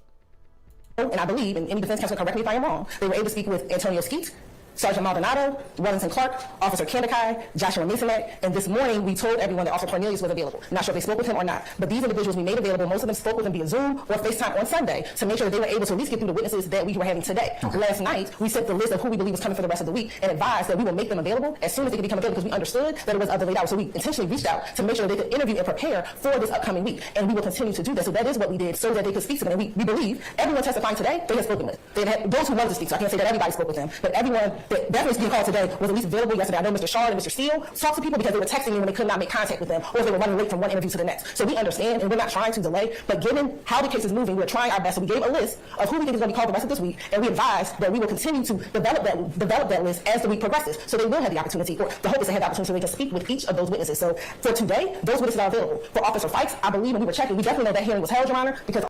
Okay, she really made her case here. She really made her case here, and I know she was talking fast and everything, but I kind of feel where she's coming from. Okay, what she's saying is everybody that they're going to talk to today and probably up to Wednesday, they done already interviewed them. Everything good on that. But what they're going to have to do is go around the schedule of the people who are going to be coming this week. Now, we got the same amount of people that's coming, but, you know what I'm saying, we got to see what kind of order. But as far as today, you know what I'm saying, you know who's going to fucking come. So don't try to make this shit a big deal. Like, oh, boy, make it. But this is good lawyering. He had to push the issue. He had the trial. Hey, we got another reason for dismissal. And she, you know, but, hey, he's going to take, this judge don't want no dismissal. Nobody does, though. The Officer Fikes hearing was on 11/15, was when we believe that he testified. If he did not testify, that was a hearing in which Mr. Williams and Mr. Kitchens were stopped at the airport. And I believe there was a question as to the statement of Mr. Williams during that time. I can't recall if he testified or not, but that issue was brought before the court. So as it relates to Fikes, if Fikes is their sole issue, we can attempt to get him available today so they can speak to. I believe Fikes may be coming, if not tomorrow, on Wednesday. I have to look at the schedule to let them know. But we kind of put in order who's coming this week. Not everyone, because that list is one of the developers. We think that we'll get through a number of these witnesses pretty quickly. But we did provide an opportunity for defense counsel to speak to witnesses this week and those who are available, and we'll continue to do so. We are not trying to disrupt the court's order, but we are trying to move this case away in an orderly fashion, and we will continue to do that, Your Honor. But there's no way that we're just trying to subvert the court's remedy. And as we told Mr. Adams and the other counsel, it is our intention to go back to that 70. We have not abandoned that list of 70, Your Honor. It is the state's intention to go back to that 70, but as any trials are fluid, we're trying our best to move the case along without delay. So we would ask, Your Honor, that you do not exclude Officer Fikes. We will, I will make sure we can get him available at least to speak with him today. Our goal will be today at some point in time. Granted, we are in course, I know there might be a challenge, but we'll get Officer Fikes in a position to be available, if that is the biggest concern. And then everyone else, as they become available, we will make them available for defense counsel. All right, I'm going to include the email that I received before Friday. This is the one that includes the correspondence. So that was a good argument. So, you know, it's up to him to make a... That's why he's the judge. It's through Friday, December the 1st. I didn't get anything else this weekend, but I'll include that correspondence. Counsel, were you given the opportunity to interview those witnesses this weekend as much as you were able to do so? Yeah. Yes. Okay, all right. To the extent of the people that were named on Friday 11. All right. Well, no, not completely. So there's one witness, Hilton can assist me with the name of that witness. She just mentioned it. That witness was supposed to be available this morning at 9 a.m. I was here at 8:30. Cornelius. I was here at 8:30. I did not see him, asked around. I did not see the state, and I still have not seen that witness. Additionally, I advised that she need to call him at 9, but he'd be available at 1. Okay. From my understanding, he would be here, and so I would be interviewing him in person. But this is why you just do not do this at the last minute. But secondly, Officer Maldonado, yes, I have cross-examined him. What he would be testifying to today is not what my focus was on cross-examination, so I wanted to interview him. The state did send an email on Saturday or Sunday, saying that he was available very shortly before he was available, and unfortunately I had an obligation that I just could not get out of, but that's why you do not spring this on the last minute. Additionally, Your Honor, after the state sent their email on Friday, and you responded, and you said, listen, go back to the list of 70, and for Monday, 5 to 10 people for Monday, and then we'll address the other issues. I listened to the court. So when the state started going their own path after your email, I was very, very confused. But I stood by your email in the order of this court. Additionally, Your Honor, just legit. Yeah, she going in on them, boy. They holding their feet to that water of what he said Thursday, because different people got different situations. It could have worked for some people. It didn't work for other people. At the end of the day, when we left here Thursday, I'm leaving thinking and carrying the files with me of the 70 individuals that's supposed to be up next for the next 2 weeks. Honestly, Your Honor, the 2017-18 case for Mr. Nichols that the state all of a sudden is about to put on this morning, I left it. I didn't even have it with me. And the courthouse was locked over the weekend. This is why you do not do this. You have a backup file electronically now. Your Honor, I have a backup file with some of discovery, but not my work product. I had dozens and dozens of pages of notes. Even when I cross-examined these individuals, I had notes in reference to that. But my point is this is why you do not do this, and you have been so patient with the state in reference to these last-minute pivots, and I, for the life of me, I cannot understand that after you responded to their email saying... They keep pointing out, hey, boy, you've been so patient with all these last-minute pivots. What you got going on over there, boy? Go back to the 74 Monday. I completely do not understand how the state can continue and go the direction that they chose to go after you already said this is what we're doing. These black people tearing his ass up, boy, stripping that, boy, get right. Thug over there like, yeah, nigga. What the fuck she said? Because no response to me would lead the court to believe that what I just said earlier, that you all decided, well, you're going to just follow your own path. Your Honor, when the state read your email, what I understood to be is have 5 to 10 individuals. I did not read it, and I'm going to reread it again to say for Monday. It was go back, and we said 5 to 10 individuals. Hey, this is real black excellence, y'all. There's more black people in this courtroom than white people, and I'm not talking about on the side of the niggas locked up. I'm just saying, the lawyers are black, the judge is black, the security is black. I mean, it's kind of even right now. Shit. I like to see black people in action and not just be on one side of the law. But I will reread it again, but I did not interpret it as meaning for Monday. I interpreted it as, in addition to these 19, please call these 5 or 10 more people from that list of 70. So if the court's instruction was for Monday, that's not how at least this member of the state interpreted it. And as it relates to the 2 cases for Mr. Nichols, I spoke with Ms. Westmoreland over the weekend about this. Again, we advised that Candakai was available. Excuse me, not Candakai. Maldonado was available, and I need to look and see. So pretty much she got to explain herself for every single person, but we ain't going to listen to all of the argument about that. We already know how that's going to, he's not going to throw the damn case out, dismiss it. So this woman that had to substitute for the head prosecutor, boy, she got through the whole kitchen sink on her day trying to handle everything, the first day of trying to handle everything on gotta be the biggest case of her life. This is probably the biggest case of everybody's life in this courtroom. This is the OJ trial of, you know, of, this is how Johnny Cochran got his name. I ain't lying. Whoever win this battle, whether it's the prosecution of these black women and the black judge or the defense, shit, this one here gonna go down in Georgia history. I ain't lying.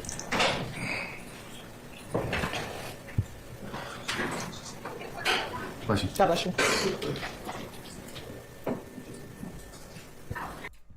Now remember, this young guy here, he already doing a life sentence. This guy here is who we're about to they're about to start talking about his involvement, how they're trying to get him involved in the RICO Act. So this guy here, right? This is the guy that the testimony from these officers are going to be referring to. At least one of the instances. They're about to talk about 2 different situations. Now remember, their goal is to try to tell you how these guys were trying to further the gang with their activities and their crimes, and how they end up seeing them throwing up their YSL. Because remember, they're trying to tie the overt act of all the crimes of what these guys did to, you know what I'm saying, accumulated to Young Thug is the leader of all these guys, and the reason they're doing these acts is for the furtherance of the gang that Young Thug has created. That young boy right there in the purple jacket that killed the other young man when they lured him to thinking that he was about to get some pussy, and they shot up the car and killed that young man. being that he was throwing up YSL and on the videos or in pictures and shit, they're saying that, okay, you did that in furtherance of the gang.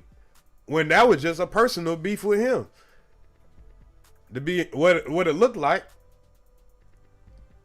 The situation that they described, or somebody hijacking that woman car after she got off work, the white woman. And then y'all running up on some guys and y'all caught them with the car or whatever. You find a gun. Now all of a sudden he throwing up gang signs, but you didn't say that in your police report. We're going to see a lot of that. They didn't say nothing about no gang shit in their police report, but now they want to come up here and now they talking about the gang shit. That, I think, being that I noticed that, and I'm not on Young Thug's side. If he did wrong, he should, have to do, what he had to do. So, if that's the police report, if you ain't putting this gang shit in the police report, it's kind of hard to believe that now all of a sudden you're saying it's gang activity. We gonna notice a lot of that. But yeah, they're gonna we're about to find out his role in this situation. Pretty much from the officer's side.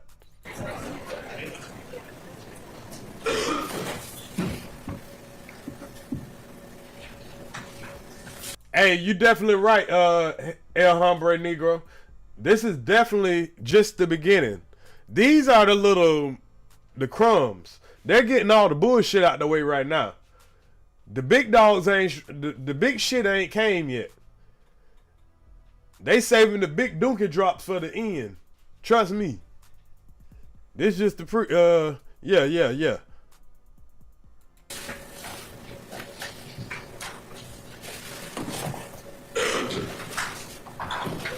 Now remember this guy. He was last week they was discussing his situation. Because they were saying that, he was selling weed at the store and he had an outstanding warrant. People were trying to kill him. Some people end up dying because he was one of the suspects that killed the guy Donovan Thomas, which kind of sparked all this stuff that's going on right now. The killing of Donovan Thomas, which is the head gang leader of another gang, in their area. So the death of him caused a lot of violence in the city, is what they're saying. And he was believed to be one of the 3 men that were in the car that gunned him down. And he's taking his shit to trial. The other 2, they caught plea deals and they're believed to come and testify against Young Thug in the YSL. One of them is Young Woody. We did the video on Young Woody not too long ago. That's the guy that was in the interrogation room telling on everybody.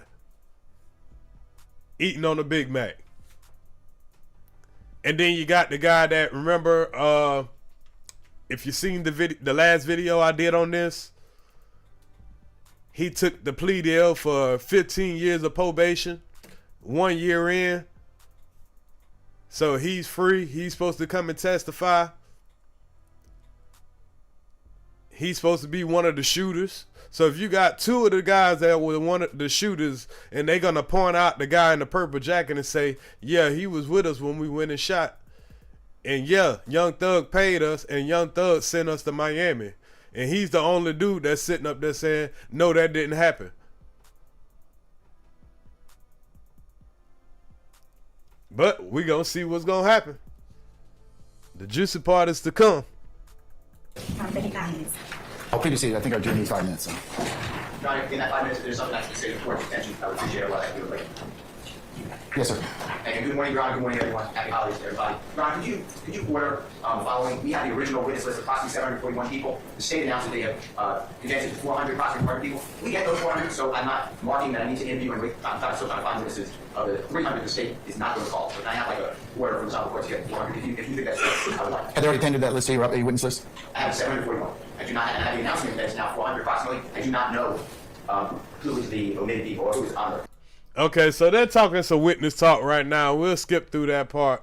Let's get to some of these supposed to be witnesses, which are professionals. Because, of course, you had a lot of arguments and, you know, things trying to get arranged. That's how things happen in about the first hour of court. It's rare that they'll get straight to the witnesses until they get, like, a couple of weeks down. Let me see where we at right here. For the purposes of this, for particular, for Maldonado, the state, for Maldonado, because I think this will become relevant for the next officer. See, what they doing right now, they on her head.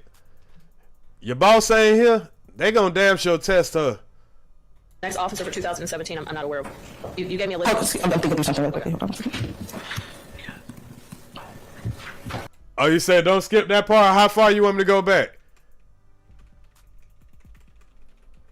I was gonna go ahead and get to the first witness. They seize it, then they go and get tested, and then what happens on the back end, so he can testify to what he thought it was. Yes, later on it was. Okay, you're right. This is a part that I need to go over, because this is what I want to talk about, the purity test. To the drugs. As it relates to the video, Your Honor, that is something we can take up at a later time, not to delay any further, because that particular video will not be coming up until after lunch. Your Honor? Mr. Warren, as to the items that were seized. Okay. We'll go back just a little bit more. At this juncture. But the drugs themselves, if laid the proper foundation, which I believe. Hey, man, the wrong thing they did is give a young nigga a motherfucking lawyer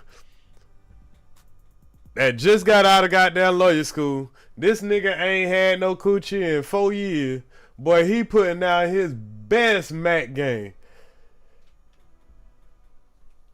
Tell me she ain't gonna be putting money on the book soon. I ain't lying. Guarantee you he pulling her. She a public defender too? That's not, I think, utterly concerned at this juncture. But the drugs themselves, if laid the proper foundation, which I believe the foundation would be, this is the drugs recovered from the vehicle on the day of, then that could come in. And it's up to the jury to determine whether or not we prove it is what it says it is. So that's as it relates to the drugs. As it relates to the video, Your Honor, that is something we can take up at a later time, not to delay any further, because that particular video will not be coming up until after lunch. Your Honor? Mr. Warren, as to the items that were seized, of course, that's the person that seized them. So what they're talking about right now is they're going to have 2 officers come up. One of the officers is going to say that he pulled over this guy in a white car because he had his windows were too dark, right? So when he pulled him over, the dude ain't have no license. Boom. He going to jail. They searched the car. They find some goddamn they find some what looked like Molly. And I believe they found the gun. So we're going to see the testimony of what they say in the cross-examination.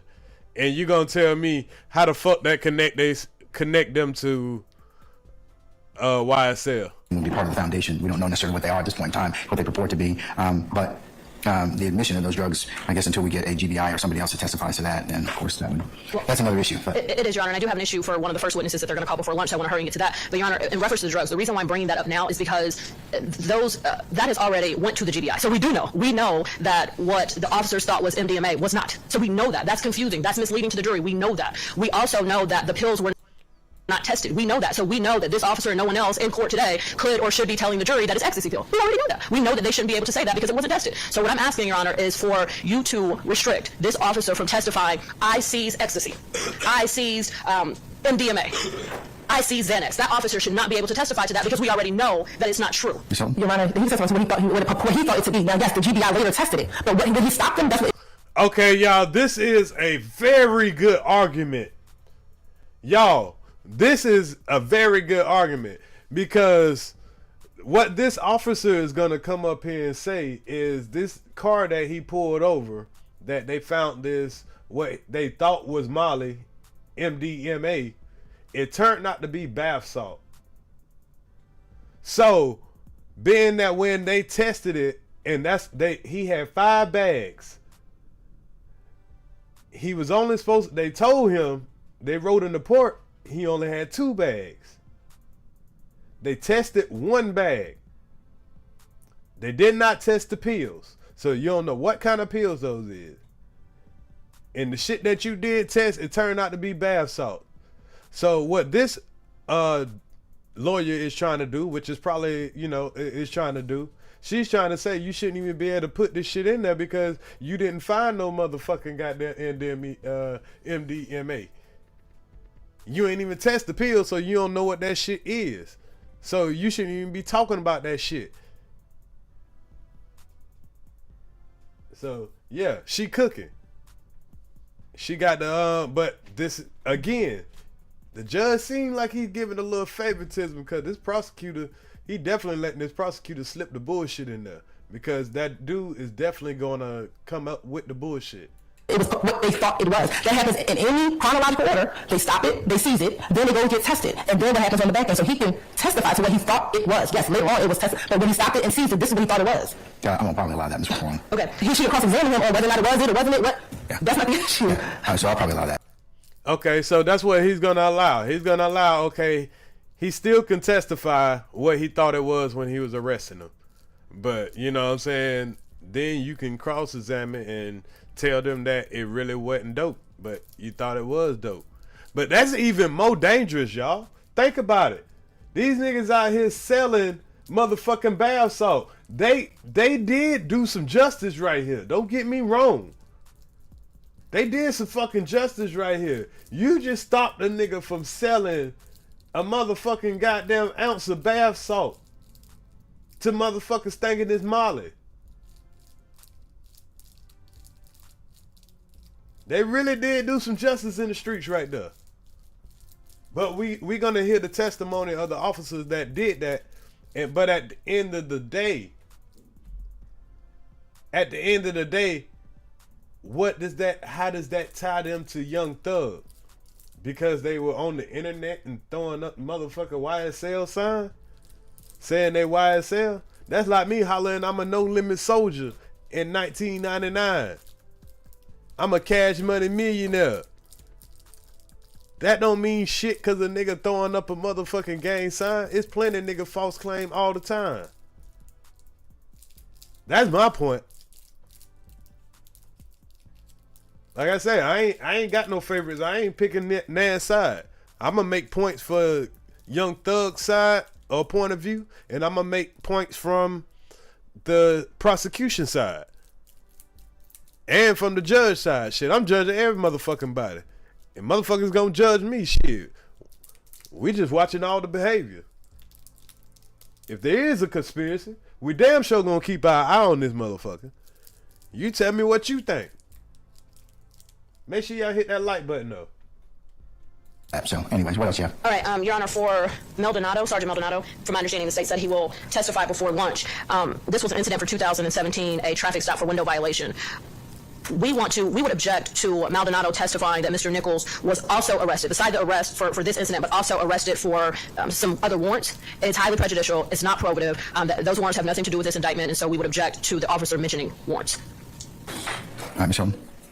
So they don't want them to mention that old boy had prior warrants and all that because, you know, none of that shit had nothing to do with this shit. It be sticky that y'all be trying to throw a nigga a whole background record and all that shit about shit that's irrelevant. But that kind of is relevant because that was a reason for them to be able to stop the dude that he said just had really dark tint. But if you're going to say that you pulled somebody over because they had really dark tint, but you turn out to be a motherfucking special drug unit, when the fuck did you start pulling people over for dark tint then? To double check that was the basis for one charge. I'm sorry, I need to double check.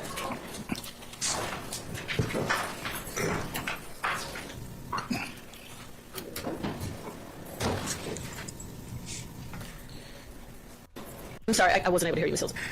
Ms. Hilton, you may restate what you just said. Yes, Your Honor. I said for the purposes of this, for particular, for Maldonado, the state for Maldonado, because I think this will become relevant for the next officer. That what I was saying. Okay. And anything in reference to passenger / owner of the vehicle, Pierre, given consent to search? Yes. Okay. Your Honor, we're going to object. We took up that already. Well, we took that up for a motion to suppress. Yes, we did. We did, but this is now trial, and it's a violation of a confrontational clause. I'll note your objection. Okay. I just note your objection. Thank you, Your Fair Honor. enough. Okay. All right. We want some of our jurors this one time. Yes. Lieutenant, thank you, madam. Hey, whoever old girl is back there, Whoever lawyer she is, but she on point. She's definitely on point for her client. She's trying to get motions of suppressed. She's trying to get a lot, pretty much anything that said that that nigga was dead to the wrong, being that he had a warrant, being that that nigga had fake dope, being that that nigga, you know what I'm saying, had 2 black tint. The nigga ain't had no license on him. Shit, but she over there fighting like a motherfucker for that nigga. But at the same time, this ain't got nothing to do with no gang shit besides you talking about a fucking picture or something. All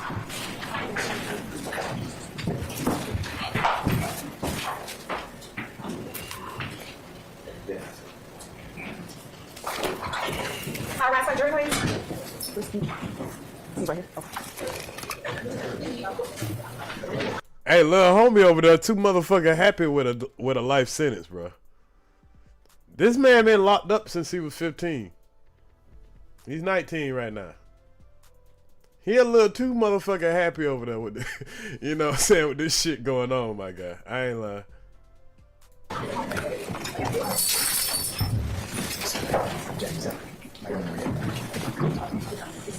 Cause Thug ain't gonna do as much time that nigga gonna do, and he ain't got that happy at all. That nigga couldn't smile if he wanted to. He ain't smiled in a long time. I ain't lying. What's this in?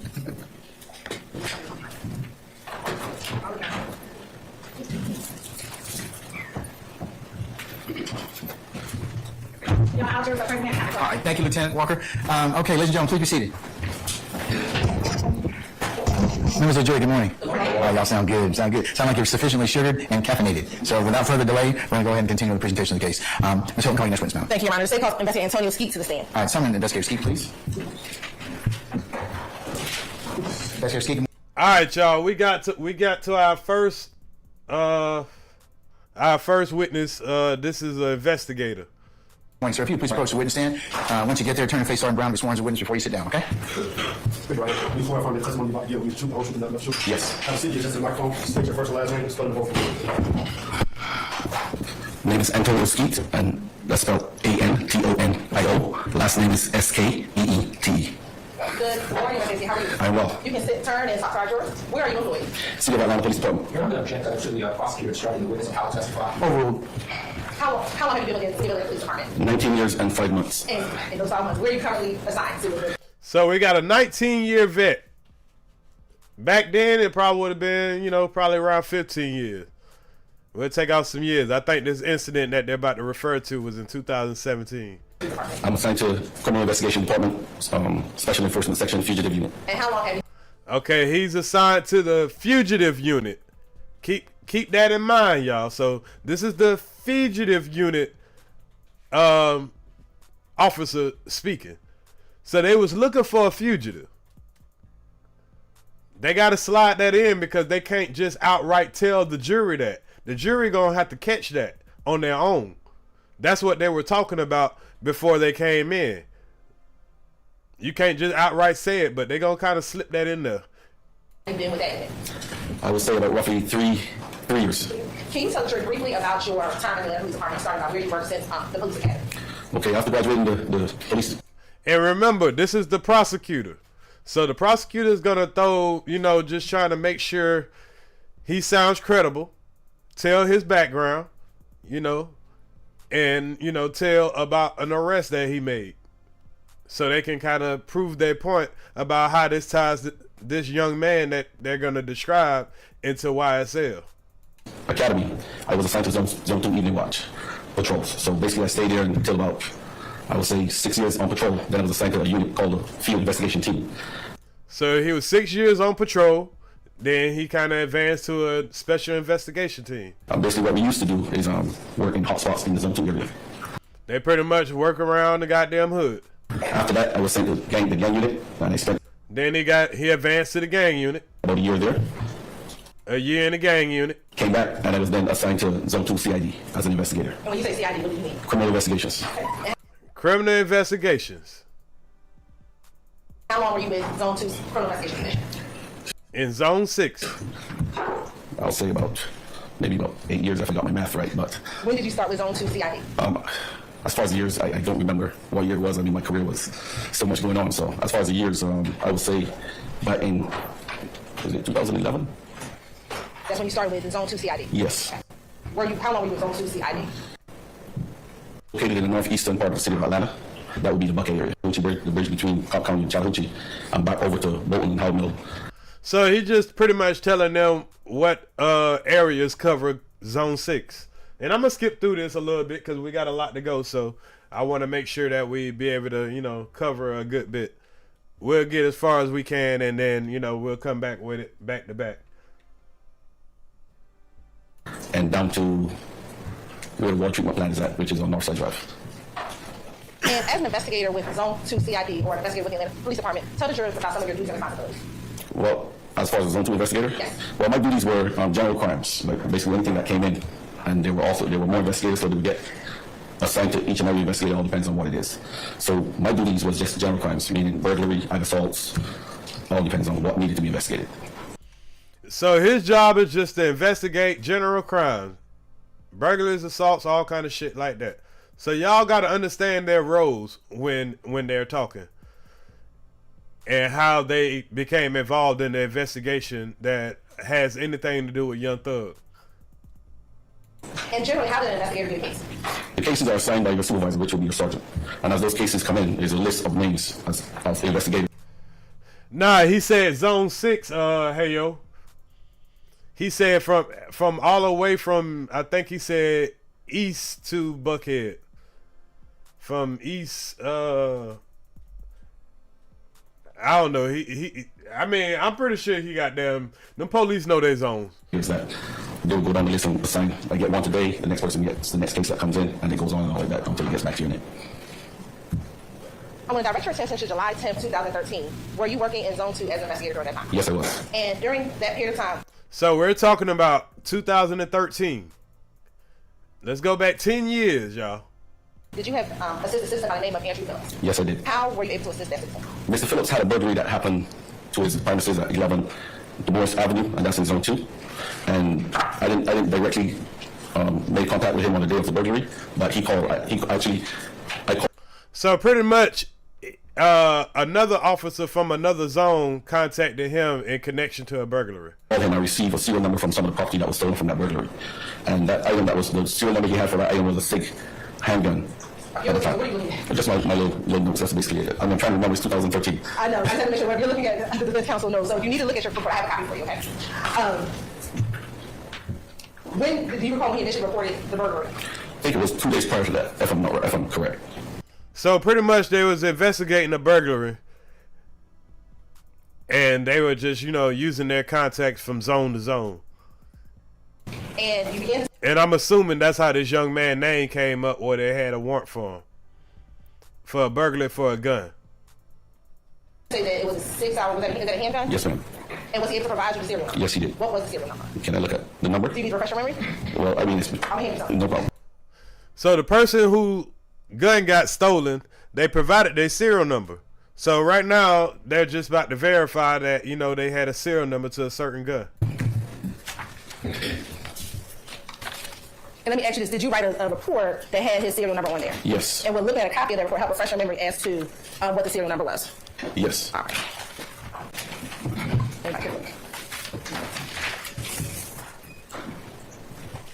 So we're pretty much listening to an investigator who just giving a report of a burglary, and the person reported got the serial number and everything. So we'll kind of fast forward through him unless he's saying something, you know, important. If you see the serial number, it helps refresh your memory. Yes. And you can look at it, have your memory refreshed, and then see the jury. Okay, on the 10th of July, I received a serial number from the victim, Mr. Phillips, a SIG P226 handgun with the serial number of Uncle 74. Take a moment, look at 6612B, and let me know the serial number that's on 6612B. 6612B serial number? Yes, sir. After getting the serial number from Mr. Phillips and putting the serial number on the system, did that conclude your involvement in the case at that time? No, it didn't. Actually, Mr. Phillips had other items that were missing, but like the shotgun, stuff like that he could not locate serial numbers on, so the case went inactive. Damn, so they robbed somebody and got a couple of guns, shotguns, goddamn regular guns, all kind of shit. And did there come a point in time when you learned of Mr. Phillips' gun being recovered? Yes. And what's good, Justin? That date where the gun was recovered? I think it was September the 9th. Was about September the 9th. Of that same year? Of that same year. Okay. I have no questions. Cross.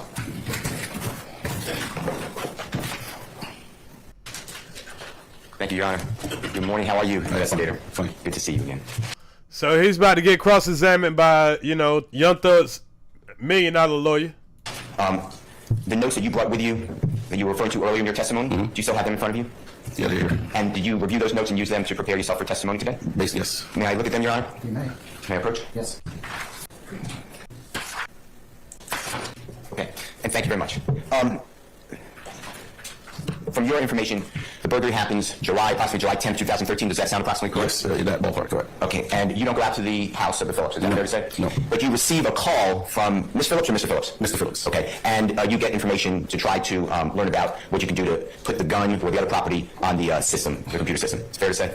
So, as far as this, on State's Exhibit 12B, which you just looked at and compared to what was given to you, you put that information on a computer system, fair to say? Yes. And approximately 2 months later, we're talking about September 9th, 2013 from July 10th, 2013, so about 2 months later, there's a match. Yes. On the serial number that is now the gun in 12B, fair to say? Yes. Okay, and you had no involvement in that traffic stop either, is that fair to say? Yes, I had no involvement in the traffic stop. And the traffic stop, again, I'm talking about the September 9th, 2013 traffic stop. True? But as far as the traffic stop, the only thing I got from that was information. Right, but you were not involved in that traffic. No. Okay. So he ain't got shit to do with none of this, pretty much is what that lawyer pointing out. Nigga, you wasn't there. Was you there? That's pretty much what he asked him. Nigga, was you there? You telling me your gun got stolen somewhere and you matched the gun. That's all you got to do with this shit. Get your ass up out of here, man.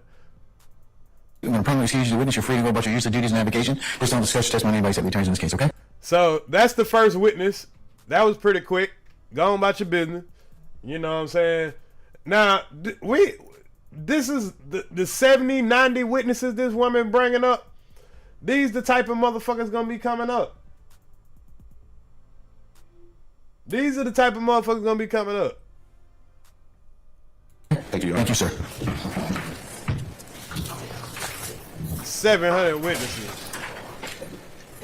All right, ma'am, call you next witness, please. Yes, Your Honor. The state calls Wellington Clark. All right, son, Wellington Clark, please. All right, Mr. Clark, good morning, sir. Sir, if you would please approach the witness stand. Once you get there, if you'd be so kind to turn and face Deputy Ham, be sworn as a witness before you sit down. Oh shit, I ain't see this nigga. I don't know who this nigga is. You swear from telling me about the reports of true culture and what you're saying there? I do. May I see you take the first name and talk about it? First name, Wellington, Wellington, last name, Clark, C-L-R-K-E. Good morning. How are you? I'm good, sir. I'm doing well. Where are you employed? The City of Atlanta Police Department. And how long have you been in the City of Atlanta Police Department? I guess about 20 years now. 20 years. And what is your current assignment? Currently, I work with the License and Permit Unit. Prior to working for licensing division, where were you? Oh, you want to run down? Or? Yeah, just give me a quick rundown. If you can remember it all. I went from crime scene to crime prevention. Oh yeah, I did see him. My bad. So now his ass is in licensing. For some reason, he ain't out there in the field no more. Take note of that. Cause he went from out there in the field, and now that nigga doing IDs and shit. I went over to our VIC unit before I moved over to License and Permit. Now, are you? He went from a VIC unit to licensing and shit. Yeah, they done knocked his ass down.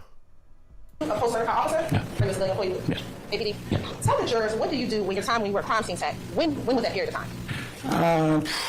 It's probably, I guess, somewhere between from 2005, I think, all the way up to 2013 or somewhere, all trying to go past that. Tell the jury, what do you do as a crime scene tech? What were your job duties and responsibilities? As a crime scene tech, your primary duty is to process crime scene, collect the evidence. Okay, he a crime scene tech now. Okay, my bad.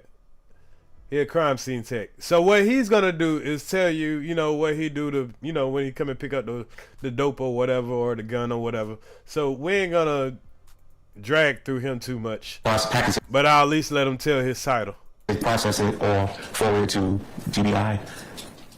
When you were a crime scene tech, did you go out to every crime that was committed in the state of Atlanta, or only some? Only some. How was a crime scene tech generally called out to a scene? Usually, we worked off what we call detective radio, and most of it's radio. Where you take photographs and you process as is before we start to alter it. And when you arrive on the scene, do you generally speak with anyone? generally speak with the, why they call you, what is happening. To what they're asking of your services? Yes. Were you working as a crime scene tech on that day? Yes, ma'am. And I want to direct your attention to an incident at 2612 Old Hateville Road. Did you have the occasion to respond to that location? Yes. And why do you recall? I know there's been some time why you were asked to respond to that location.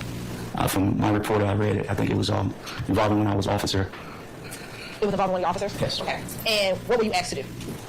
Well, I want to believe when I got to the scene, as usually we process it, whatever evidence was there, whatever subject was at the location.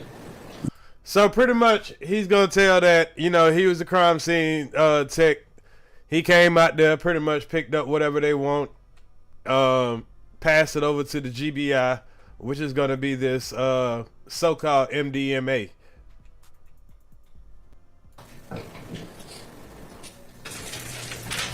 Look at exhibit number 2. Do you recognize exhibit number 2? Yes. And how do you recognize exhibit number 2? That's the photograph that I took at the crime scene. Okay. And now we're gonna go next to exhibit number 3. What is that? That's what we call a close-up of the firearm. What's the purpose of taking that close-up picture? Well, we want to get any make, model, or any alteration, anything of that nature. I want to show you what's already been admitted. Oh, excuse me. Did you collect that gun? Yes, ma'am. So they're showing the gun that he found. One of the exhibits.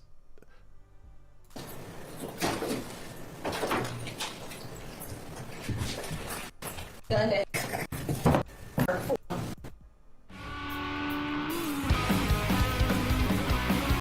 Now this guy that's talking right now, he's just the crime scene investigator for this place that for this story that we're about to hear about this so-called I don't know, I guess they're gonna try to tie this young man that made a post on Instagram saying he was YSL.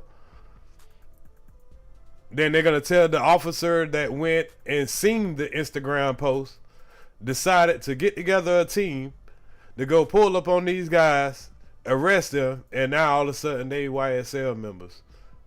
But this is the crime scene. He's the guy when they call the dogs and the dog come, and then they call the tech to come in and get all the lab shit. But he can't test MDMA. He had, especially if it's over an ounce, he has to send it to the GBI, and they have to do what you call a purity test. Yes. Now, I want to show you what I already showed the defense counsel previously, but we'll show it again. The 6A as an alpha, 7A, 8A, and 9A. Take a moment and look at those pictures. Yes. And with those, 6A. For a minute, maybe publish.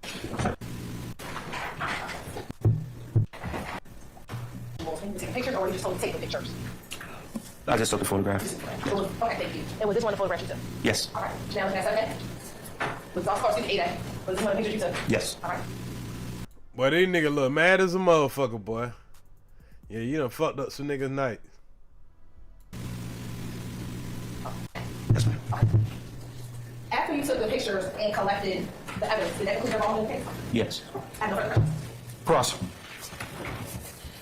All right, no cross? Okay, all right. May we permanently or temporarily excuse Mr. Clark? I'm permanently excused. All right, Mr. Clark, thank you for your patience with us, sir. So that's all he pretty much had to say. He just had to say that, hey, I was the one that took the pictures. I was the one that found, that took the dope, sent it to the GBI. Now we're going to hear from the officers that actually saw the guy on Instagram and decided to do what he's going to do. Now the cross-examine is going to be very interesting on this one. Who was the driver of the vehicle? The driver was Mr. Trontavious Stevens. What happened once you walked Walked to the vehicle. And how did you notice the smell of marijuana? What happened? And what location? Hold on, y'all. A patrol officer within Zone 3 of the Atlanta Police Department. I was actually Hold on, y'all. Let me go back a little bit so he can tell what his position is. I didn't know they had him up there. I forgot they moved the camera now. I was assigned to Zone 3. And where is Zone 3? Zone 3 is in the southeast area of the city of Atlanta. Where's some of the major roadways within Zone 3? You got Metropolitan, Cleveland Ave, Ralph David Abernathy, McDonough Boulevard, Lakewood, just to name a few. And what were some of your jobs and responsibilities in Zone 3? As a patrol officer, our primary role and responsibility was answering calls for service. If you had some downtime, you would try to be proactive and deter crime through traffic stops or addressing 50 suspicious individuals and stuff like that. And when you're assigned to a zone, do you have a particular beat that you're assigned to? At first, you're not assigned a particular beat. When I first came to the zone, I was a roustabout. That just means whatever beat needed filling in for that day, I'd be assigned to any beat. But after a while in the zone, I did get assigned to a certain beat, which was 308, the area of Thomasville Heights. And when I say beat, what is beat? Beat is just a particular area of responsibility that the officer is responsible for in their shift, answering calls or... Now, if you had to make a stop or arrest anyone, were the officers, as officer, are you responsible for making a report? Yes, ma'am. So there are two of you that have 2015. Were you a patrol officer within Zone 3 of the Atlanta Police Department? I was actually a crime suppression officer at the time. Okay, so now we're going to a situation in 2015. Now, this guy, he used to be a pretty much a patrol officer. Then he graduated to, the position of sitting at the desk and watching niggas on Instagram and pulling up on them. Pretty much. Tell me what's the distinction? Well, crime suppression unit, we're not assigned to, our responsibility isn't necessarily answering 911 calls. We mainly focus on addressing street level crime, deterring it through traffic stops, undercover work, and things of that nature. While serving in that capacity in July 15, 2015, did you have the occasion to encounter a Honda Civic? Yes, ma'am. Okay. If you can recall, approximately what time of the day was it? I would say it's roughly in the evening, probably around 7 p.m.-ish. Okay. And where did you encounter the vehicle? The traffic stop was conducted at Springside Drive and Macon Drive. And in relation to any of the thoroughfares that we talked about earlier, specifically Cleveland Avenue, how far is that location from Cleveland Avenue? Well, that intersection of Macon and Springside, it's about a quarter mile south from the intersection of Macon and Cleveland. And is that location in Fulton County? Yes, ma'am. How did you first encounter that vehicle? Well, we encountered that vehicle because of the traffic violation. Okay. What was the traffic violation? It failed to stop at the stop sign at Springside Drive and Macon. And where were you? Were you in a patrol car? Yes, ma'am. Were you with anyone else? Yes, I was also with Desmond. Okay. Where was the patrol car in relation to? Okay, I didn't hear this situation. I must have missed this one. So here's a situation where they pulled over somebody. So that you could observe this traffic violation? We were behind the vehicle. And were you in a fully marked vehicle? Yes, ma'am. And when I say fully marked, what does fully marked mean? I mean, it's visibly displays the agency. It has light bars. It has weapon signs. If you can recall, who was driving that day? The marked patrol vehicle, Officer Desmond was driving. What happened once you saw the traffic infraction? We stopped the vehicle for infraction. Okay. And what happened next? Once we got the vehicle stopped, myself and Officer Desmond, we exited our patrol vehicle to address the traffic infraction with the driver. Okay. And did you make it to the vehicle? Yes, ma'am. What happened upon making it to the vehicle? Well, upon making it to the vehicle, I noticed a strong odor of marijuana while walking to the vehicle. And how did you notice the smell of marijuana? I smelled the odor of marijuana. How did you know this was the smell of marijuana? I was exposed to controlled burn in Atlanta Police Academy. When you approached the car, do you recall if you were on the driver's side or the passenger side? On the passenger side. And where was Officer Ledesma? He approached the driver's side. What happened once you all approached the vehicle? Once I observed the odor of marijuana, I told Officer Ledesma about that, and then he addressed it with the driver. Who was the driver of the vehicle? The driver was Mr. Trontavious Stevens. Were there other individuals in the car? I don't know which one of them guys is Trontavious Stevens. I think it's the guy that had on the black turtleneck. Okay. Was there someone in the passenger seat? Yes, ma'am. Who was in the passenger seat? Female Miss Marquisha, please forgive me if I misspelled her or mispronounced her name. Okay. And do you know how to spell Marquisha? I'll have to look at the report if you have one. I'm going to direct you to page 4. And the second paragraph, second line from the bottom. All right, located it. You can spell the record. That's going to be Marquiscia, first name of Marquisha. Yeah. Who was, how many people were in the vehicle? It was one other person besides the driver and passenger. And where was that person seated? That person was sitting directly behind the passenger. And what was that? Were you able to identify who that person was? Yes, ma'am. That person were able to identify the people in the car. What happened next? Due to the odor of marijuana, we removed all occupants from the vehicle and began a probable. So pretty much they pulled over a dude, a girl, and somebody in the back seat. They were smoking weed. So of course the police pull them out. They find a gun, and let me see what else they found. But let's see how that's supposed to tie into their gang. Car search.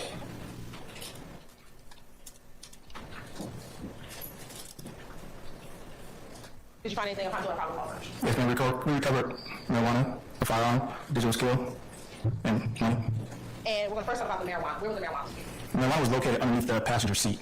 And what about the digital scale? It was underneath the passenger seat. And what about the firearm? It was underneath the passenger seat. And so there was some money? Yes, ma'am. Where was the money located? Underneath the passenger seat as well. So everything was under the female seat. Ain't that some shit? Wow. Because remember, the female was in the passenger seat. So the car smelled like weed. The weed under her seat. The gun under her seat. Wow.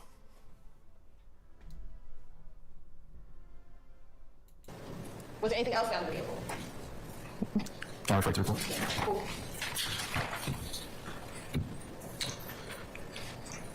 I did mention the digital scale, correct? Yes, you did. I believe some of the contents was inside a tan bag as well. Were there any prescribed pills found in the vehicle? Yes, there were. Who were the pills? What type of prescribed pills were they? I believe they were hydrocodone. And who were they prescribed to? The front passenger was pleas. As related to the firearm, was there anything remarkable about the firearm? Yes, the serial number was scratched off and altered. Yeah, and it's her car. But the gun had the serial number scratched off. Once you found the marijuana, the scale, and the firearm, what happened next? We took the occupants into custody. Let me ask you this. Did anyone claim any of the items found in the vehicle, any of the drugs or the marijuana or the firearm found in the vehicle? On the scene, no. And you said on the scene, no. Tell me about that. While on the scene, no one claimed ownership of the items. Okay. Did someone claim to try to claim later on? Yes, once paperwork was done and completed, someone did try to claim it. Okay. And who was that? The driver, Mr. Trentavia Stevens, attempted to claim it in hopes of releasing his girlfriend. Did he say that? Well, also saying it's a form, rephrase if you like. Sure. Did you have any conversation with Mr. Stevens as to why he wants to claim it? Well, I would say, well, he stated, but not verbatim. Officer, you can let my girl go. You know it's not hers. I'll take ownership of it. Not verbatim, though, but something similar. Now, so that you ended up arresting everyone initially. Yes, ma'am. Okay. When did you have that conversation with Mr. Stevens? That was after warrants were signed and paperwork was completed. Was that still on the scene or back or somewhere That was else? at the precinct at that point. As it related to Ms. Pleas, what did you take out warrants for? She was charged with possession of a firearm, with general commission of felony, possession of marijuana with intent to distribute. I believe that may have been all. As it relates to Mr. Stevens, what was he charged with? He was charged with a similar marijuana charge and a firearm charge, as well as possession of a firearm by a convicted felon, and the traffic infraction as well, the stop sign. And he didn't have his license on his person as well. And as it relates to Mr. Jackson, what was Mr. Jackson charged with? He was charged with the possession of marijuana charge, possession of a firearm, also with possession of a firearm by a convicted felon as well. So even though the gun, the weed, and all that was found under the female seat, and then the guy that was driving, he admitted that it was his so they can let his girlfriend go, they still charge all three of them with it. How that work? The man claimed it. Why are you charging the other two? Now, as it relates to the firearm, were there any notifications made to any other agencies that relates to the firearm? My sergeant at the time, Sergeant did advise he was going to notify the ATF, alcohol, tobacco, and firearm, reference to that firearm because it was like I said, the serial number was scratched off. Did you collect those items? Yes, ma'am.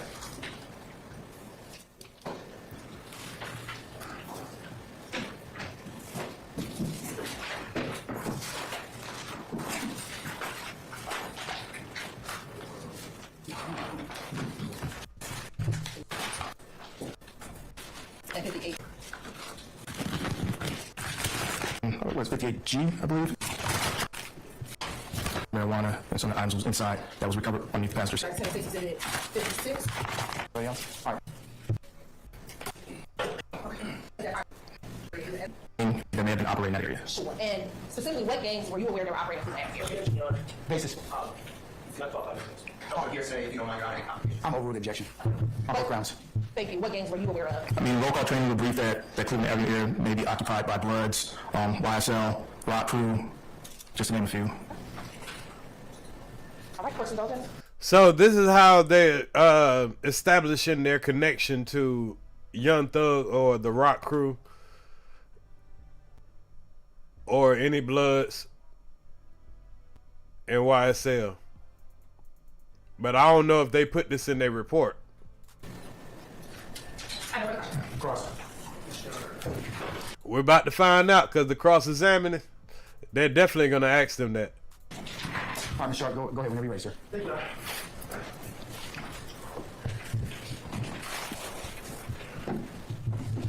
Deputy Kim Kyle. Hey, how you doing, sir? I'm great. How are you? I'm good. All right. As you know, I represent Shannon Stillwell. Okay? Yes, sir. All right. First of all, I just want to ask, during this encounter, during this police stop, was Shannon Stillwell cooperative? Was he a gentleman? I didn't have any issues with him. Thank you. Now, the marijuana, the items that were found in the car, I want to talk to you a little bit. I'm not going to say tomorrow. Can I have a girl? Okay, so they're connecting this to Shannon Stillwell, which is one of the guys that's been accused of shooting Nut. And they know that's supposed to be one of Young Thug's top gunners. So it's two guys that's actually in this situation. That's in the courtroom. We're talking about pills that were in a pill bottle, correct? Yes. Prescribed to Marquisha Pleas. Yes. And Marquisha Pleas, you learned, was the girlfriend of Trontavia Stevens. Yes. Okay. And the pills that were prescribed to Marquisha Pleas were in this brown sack, correct? I believe so. Okay. Also in this brown sack was the marijuana in the glass jars, correct? Yes. Okay. And the money was also in this brown sack, correct? Yes. All under the front passenger seat. Passenger seat. Gotcha. Under the passenger seat. Yes. Yes. Okay. Now the firearm, do you recall, and I understand this is talking about 8 years ago, do you recall if the firearm was in this bag or not? I can't recall if it was in the bag, but I know it was underneath the seat as well. Okay, it was underneath the seat. You're not sure if it was in the same bag as the pills that were prescribed to Trontavia Stevens' girlfriend? No.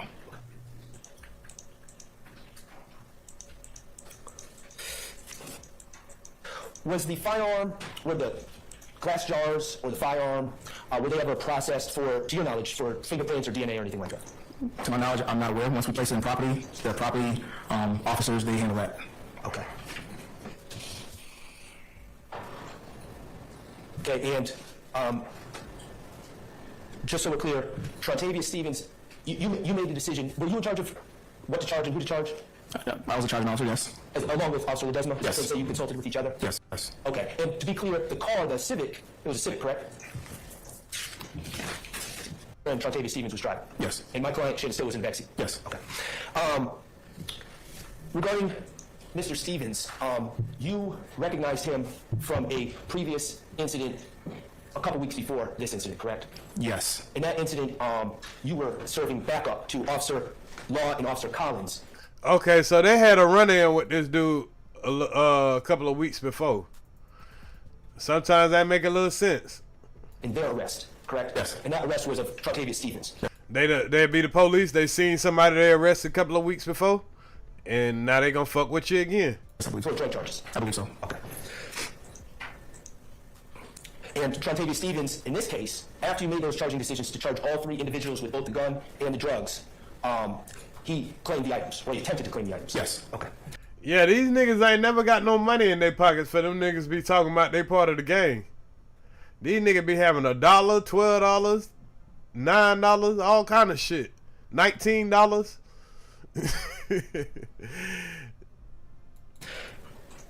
In the search of the car, you took part in the search of the car? Niggas be some broke ass shooters, but these niggas always got a gun though.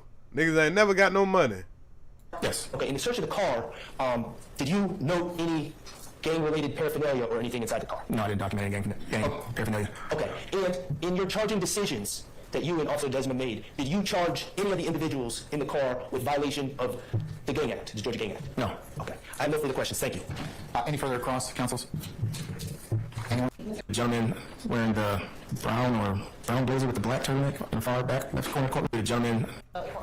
Yes, ma'am. You got identified by article clothing. You got identified by article clothing here. There's going to be a gentleman. Any redirect? Yes, sir. Okay. So the prosecutor is gonna ask, do she remember the guy that was driving? And that's gonna be the guy in the turtleneck back there. Mr. Shan Stillwell, Yes, ma'am. you got identified by article clothing. You got identified by article clothing here. There's going to be a gentleman wearing the brown blazer with the black turtleneck in the far back left corner courtroom. So I believe that the record reflects that Deputy Ken has identified Mr. Stillwell. About the gun, were you ever able to run it to determine if it was stolen or not? I was not able to. The serial number was scratched off. And would it have been a general practice to run it if the serial number was not obliterated? Yes, ma'am. Where you found the drugs, said it was under the passenger seat? Yes. Was it close to the front passenger seat, the back passenger, the middle, or do you remember? It was just underneath the passenger seat. And when Mr. Stillwell was sitting, Where was he sitting inside the car? Directly behind passenger seat. In his position, could he have access to where he found the drugs? Yes. So they're trying to say that Mr. Stillwell put the dope and all that shit under the girl's seat. He put his weed and his gun and his pills under the girl's seat. And he wouldn't even claim his shit. So it looked like the driver tried to claim it to save his girl. Because that nigga in the back seat wouldn't claim his shit. Ain't that some shit? But that's how niggas do you. Getting pulled over by the police smoking. You got your gun and your weed on you and your pill. And you put your shit under my girl's seat. And I gotta claim your shit. Now I got a case because of your shit. And he gotta take that shit to trial. For the game. That's how niggas get you fucked up. And that man had $12 in his pocket.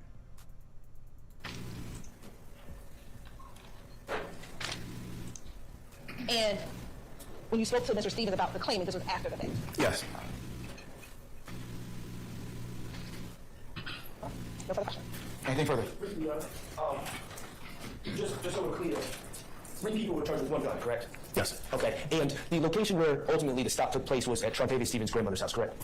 Well, the violation occurred at Macon and Springside, but the final stop of the vehicle was at his grandmother's house. And how far was that from the spot of the violation? Should have been 4 or 5 houses down from it. Okay, thank you. Anything further? Damn, a nigga was almost home. Damn. I missed and fucked up. So what if I could tell you, you could actually double your... The nigga was almost home. Nigga was 5 houses down from his house and get pulled over. You ever been 5 houses down from your house and get pulled over, y'all? That's some bullshit.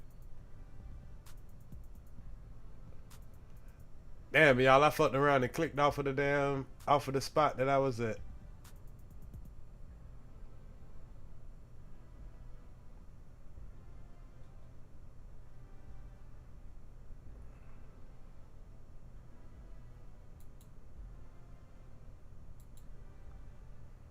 I didn't have any issues with him. Thank you. Now, the marijuana, the items that were found in the car, I want to talk to you about the...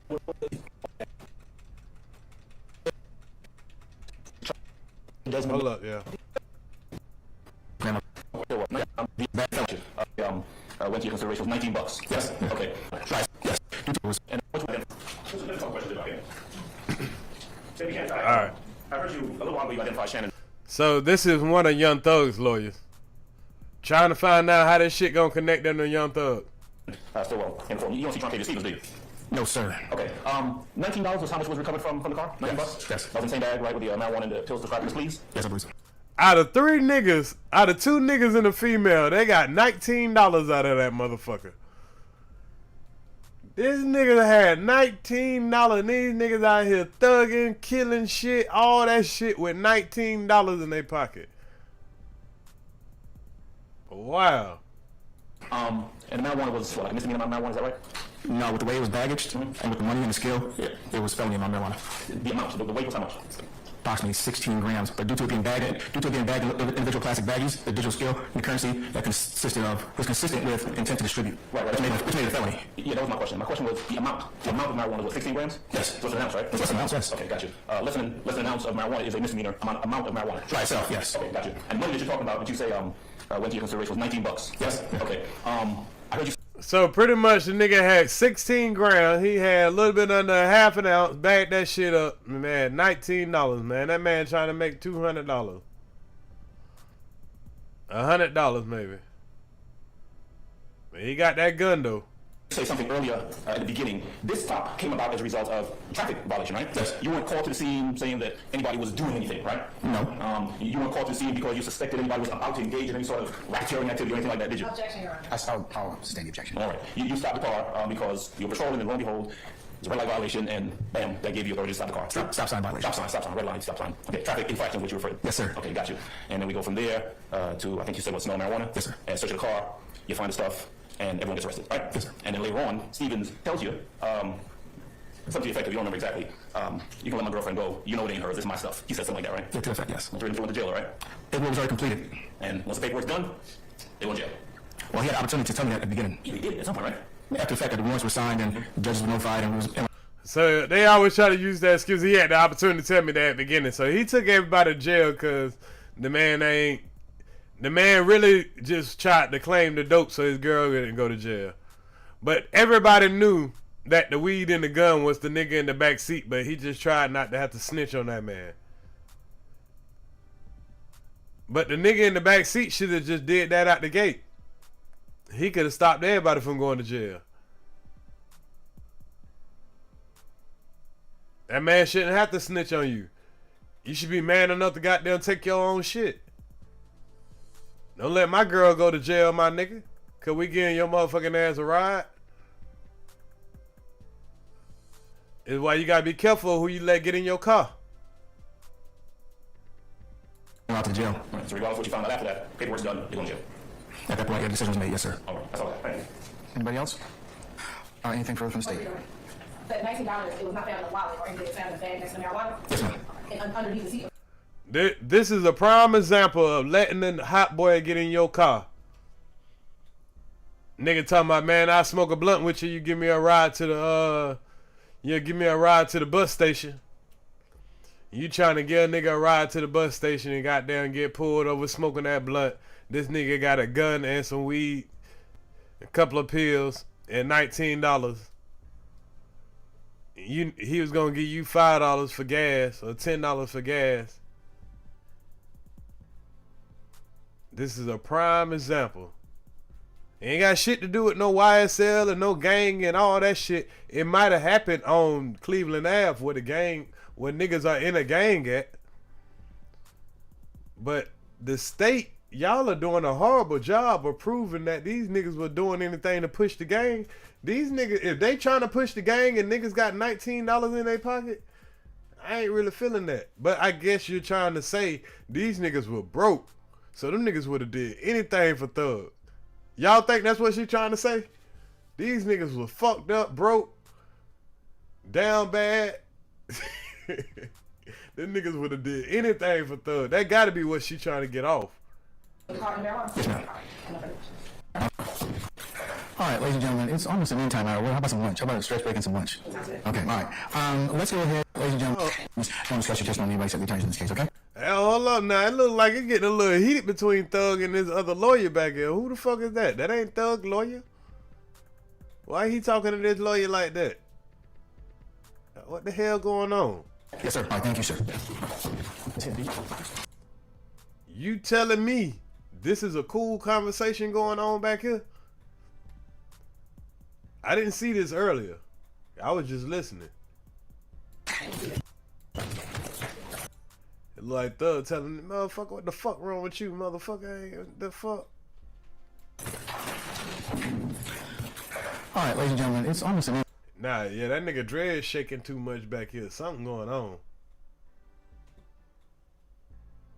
time hour. How about some lunch? How about a stretch break and some lunch? Okay, all right. Let's go ahead. Yeah, whenever a nigga go back there about to sit back and he can't even stop, he was still about to hold up. Permanent excuse the witness. Don't discuss your testimony. Anybody set the attorneys in this case, okay? Yes, sir. All right, thank you, sir.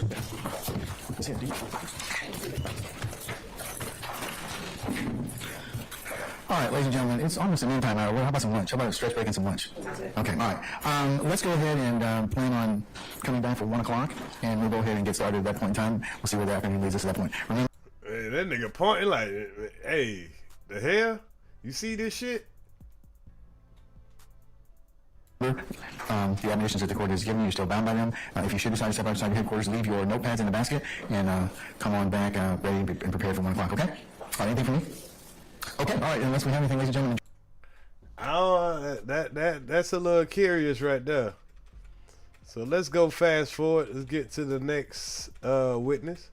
They've been kind of zooming through these witnesses pretty fast. We're going to try to get up out of here about 11:30, so whatever we got to do after that, we'll to be continued tomorrow night. We'll get caught up by the end of the week.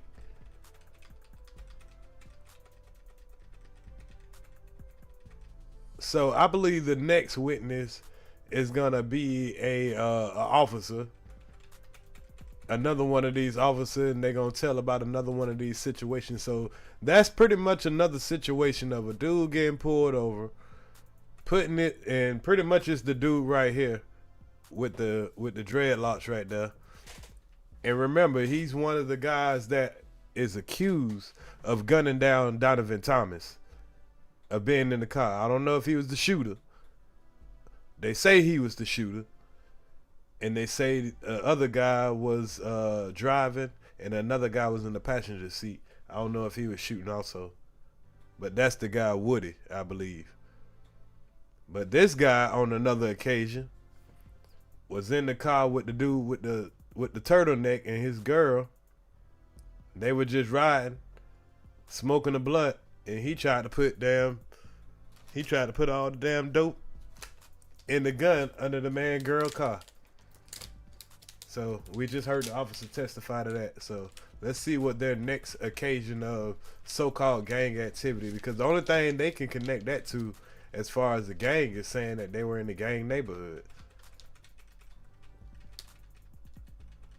That's the only thing I got out of that.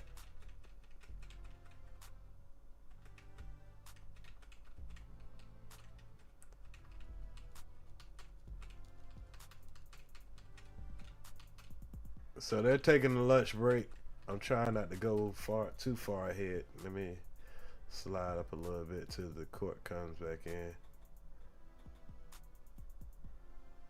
Usually when they're taking lunch, I'm usually about to get off of work. Okay, here we go right here. Of course, the case and the citation, so.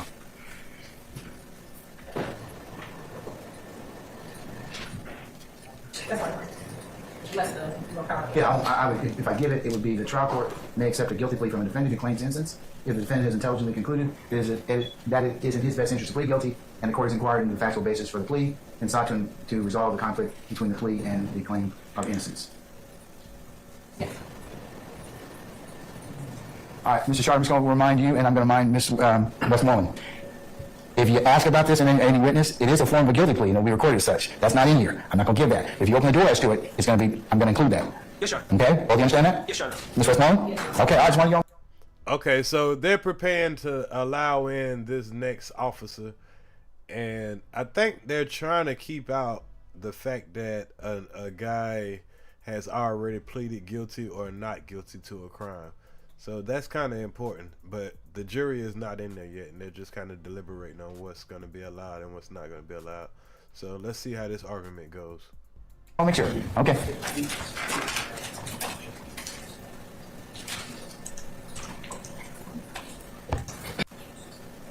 Your Honor, actually intends to start with the introduction of certified copy of conviction for. Oh, sorry. Your Honor, state intends to start with the introduction of the certified copy of conviction for Trontavious Stevens, 2 for Mr. Stevens and 1 for Mr. Jackson, Stillwell Jackson. Okay, so who, madam? Yes, so for Trontavious Stevens, in indictment 13 SC 116787.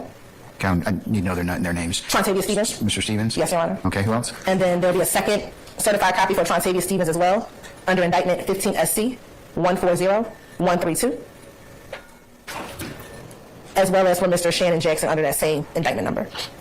I would just ask that when we introduce the conviction for Mr. Stillwell, we introduce it as a guilty plea under offer instead of just guilty. So it gives context to the judge's instruction, Your Honor's instruction. That's fine, Your Honor. Okay, I'll start off with that, and I'll tell them more to this effect. Ladies and gentlemen, you're about to receive evidence in regards to some prior convictions, and I'll just put the trial court may accept a guilty. So they're gonna use some of their prior convictions and kind of to paint a story. So that's all they're letting them know before they let in the jury. Plea, and I'll just include that from there. Okay. For the record, Sergeant Matthews and Mr. Huey, for the record, we would object to the introduction of these certified convictions coming in to the trial. We argue that they are hearsay, and we don't have an opportunity to cross-examine these particular certified copies or these certified. Have you seen them? I have seen them. Okay. All right. So, and with respect to that, Your Honor, I would argue that under Stafford versus the state.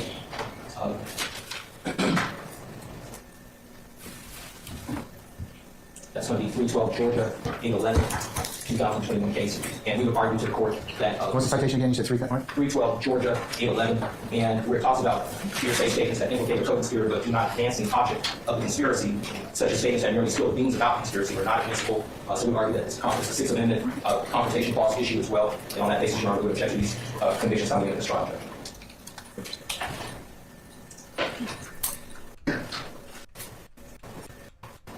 So I don't believe that Stafford applies in this case and in this instance, Your Honor. Under my co-conspirator statements, this isn't a statement. This is a certified copy of Mr. Stevens' conviction in this case, which is proof of the underlying crimes, which is a part of the overall RICO conspiracy, Your Honor. So I don't believe that Stafford applies in this case and in this instance, Your Honor. Judge, we would just argue to the court that the convictions were prepared or done in courtroom setting. So their argument right now is, just trying to let them know, hey, this guy here's prior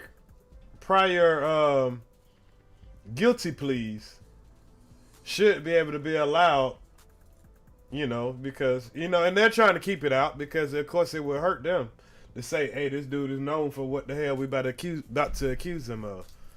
So, like I said, they're trying to prove that he's part of a gang, and they're trying to prove that he's not. Whatever he did was on his own.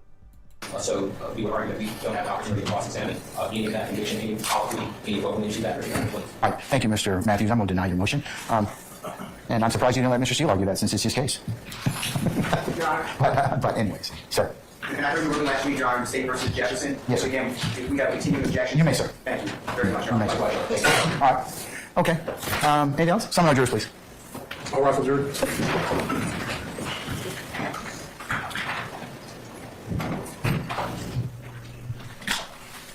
All right, y'all. We got the jury back in here. So here we come with another. Here we go with another witness.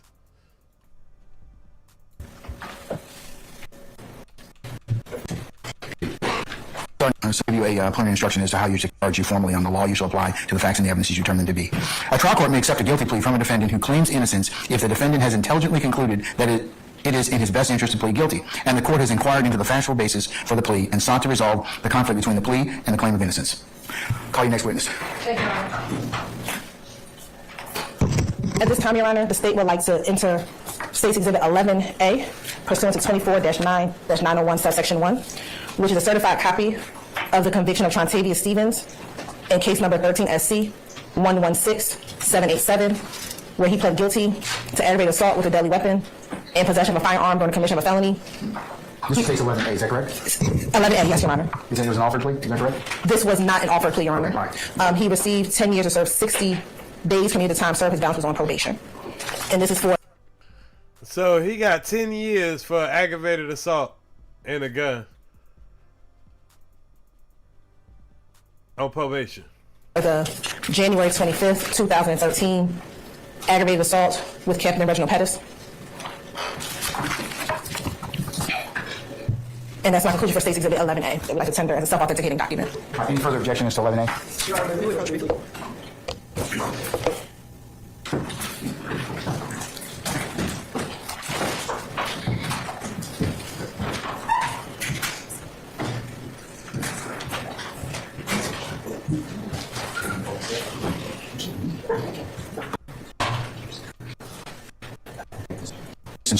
Concluded that it is in his best interest to plead guilty, and the court has inquired into the factual basis for the plea and sought to resolve the conflict between the plea and the claim of innocence. Hell no, I just noticed something. The judge got a whole new earring in today. Is that a new earring? This is called an Alfred plea. Oh no, that's the same earring. That's the same earring. That joker big, boy. That joker noticeable.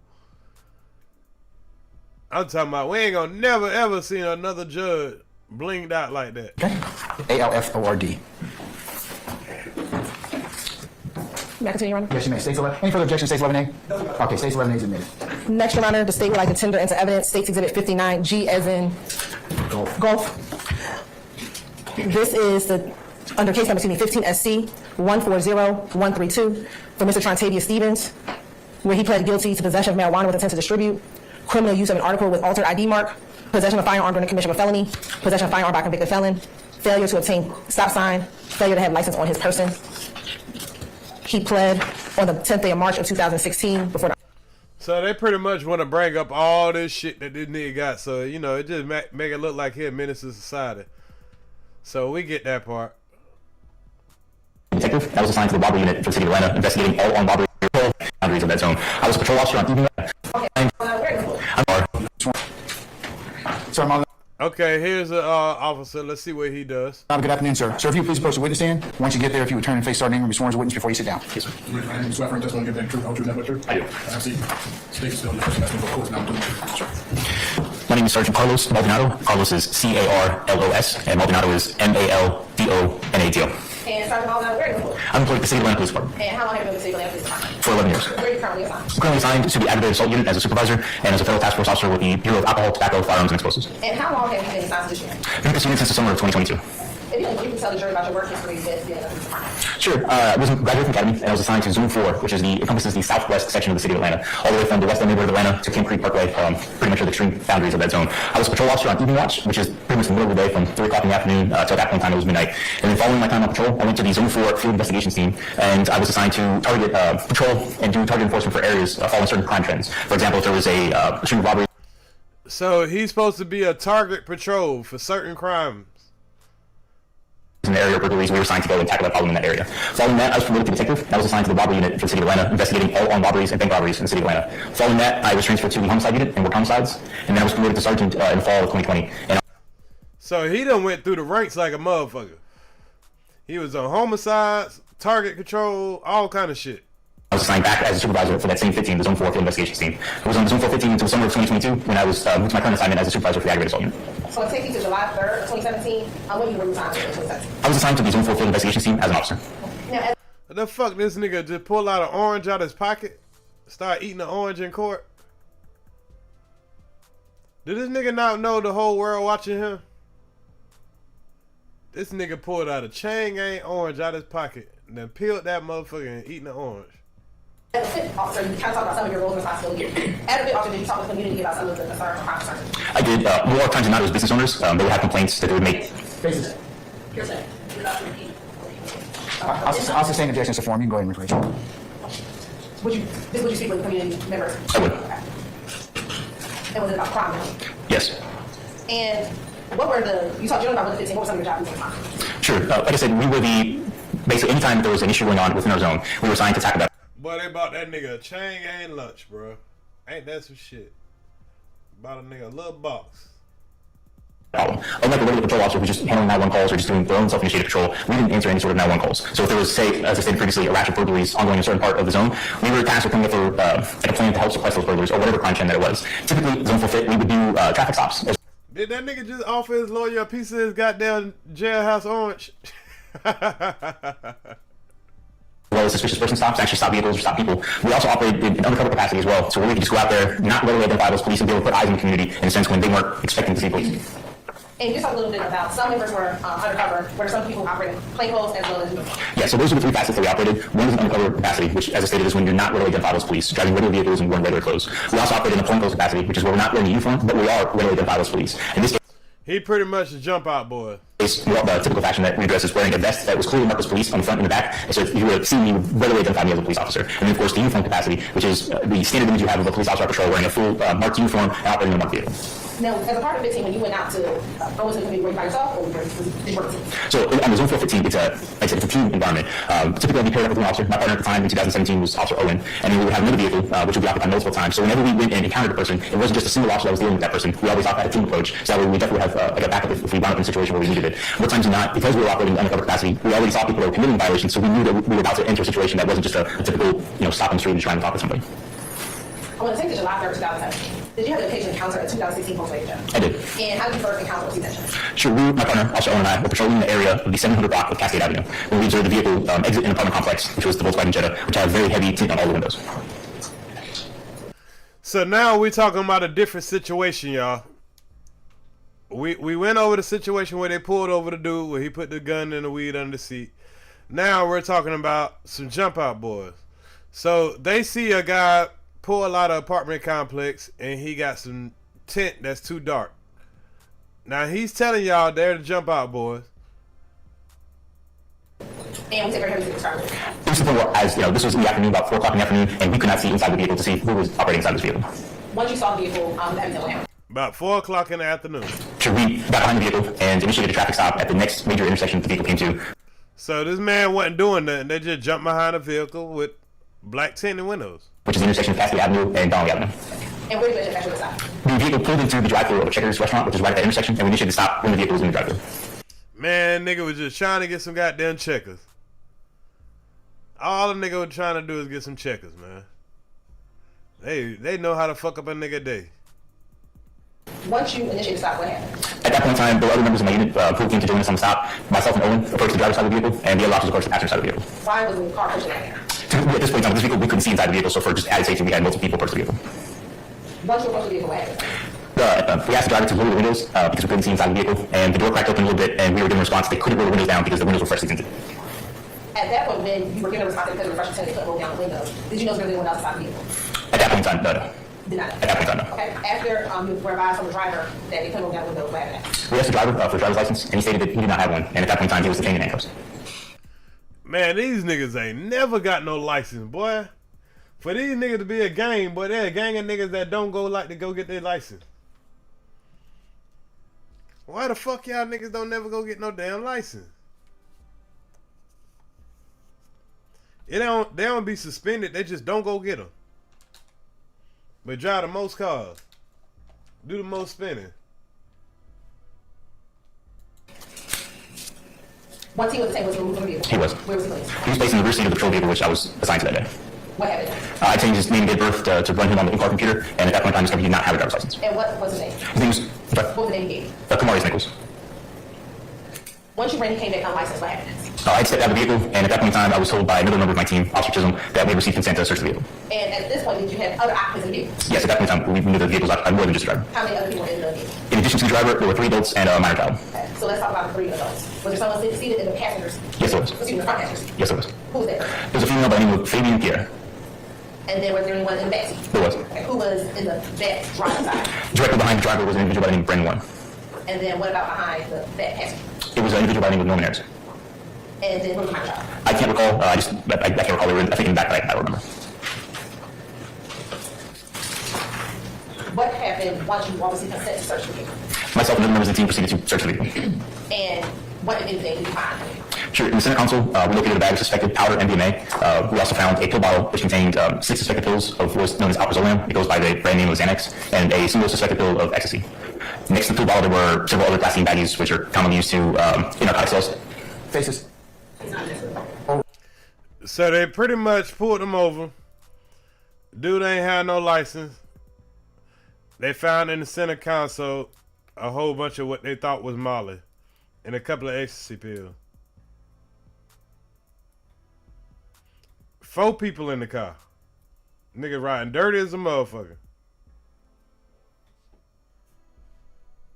World.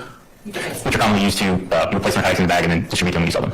In addition to that, a loaded 9mm handgun was located underneath the driver's seat. And I know you just said, you said again, where were the suspected drugs and narcotics? We were in the center console. And within the center console, did you get anyone probably get access to? Yes, it was within arm's reach of all the occupants. Now I know you said you received consent. Was that from the driver? Was that from the owner? It was. Basis. Hearsay in violation of confidential policy or Georgia confidential policy of the United States confidential policy. He did not receive this. I will rule the objection. Note your objection. Continue objection for the record, madam. And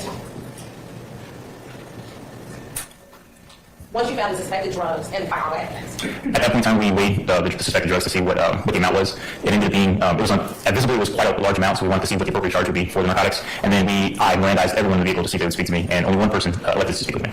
Okay. Without anyone claim, Your Honor? You have an objection?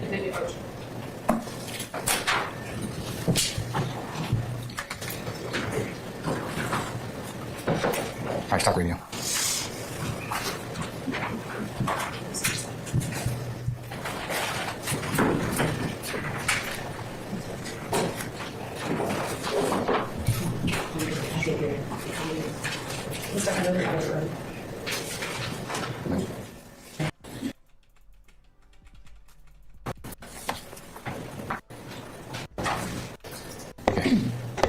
As it related, you said you tested the drugs, the weight of the drugs. Did you do any field tests for the drugs? No, the drugs were submitted and conducted by another person, not us on scene.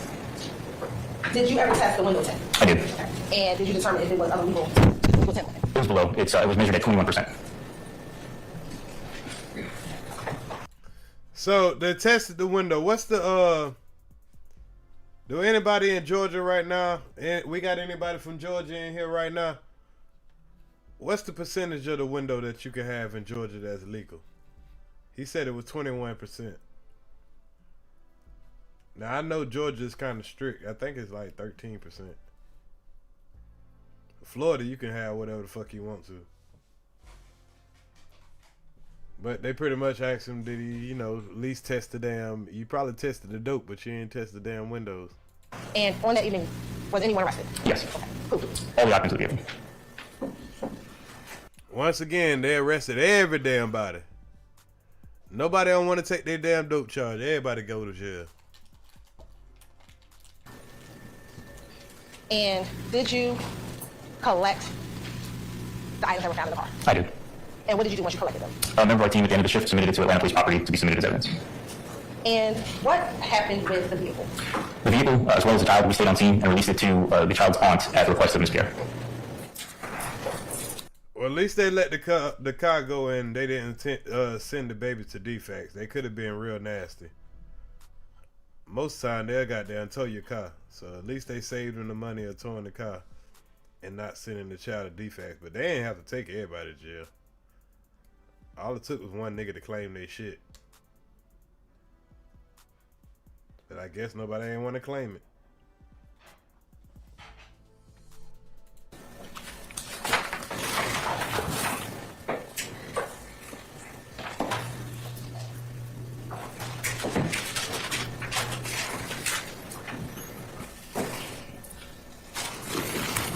Documents to approach? Yes. I'm first showing you what's marked as 61, 62, and 63H. Tell me if you recognize 61, 62, and 63H.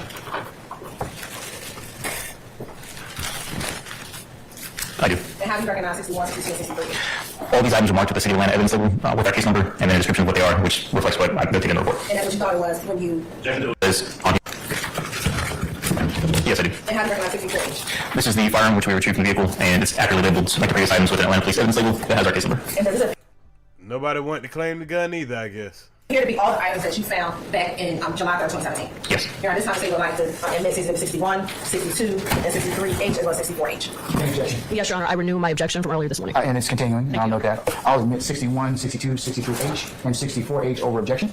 Published as you see fit. Thank you, Your Honor. First, looking at 61H, if we can tell the jurors what you thought this was. Sure. It's going to be 6 pills that was suspected alprazolam, which, as I stated before. Approach.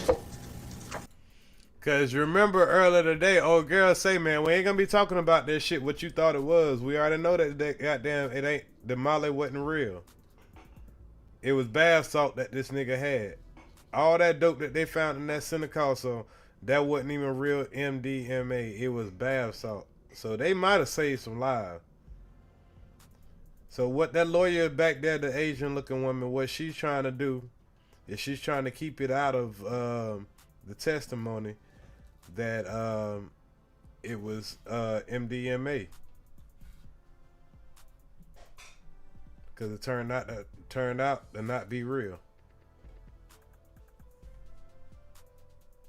Technicality.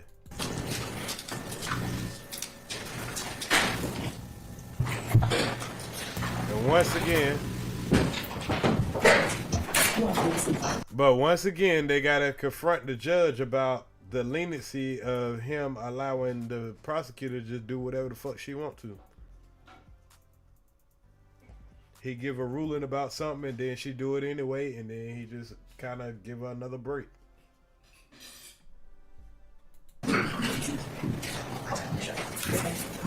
Hold on.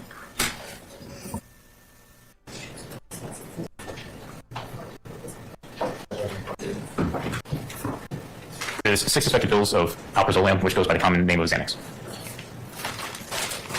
And looking at 62H. And that is a single suspected pill of ecstasy.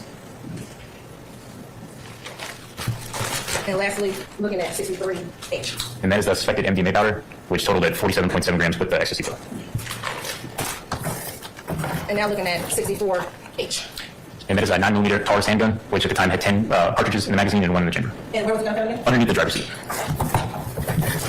So you found the pistol on the driver's seat, found two ecstasy pills, Xanax pill, and according to you, some Molly in one bag. Now, I want y'all to take note of that because that's going to be very important.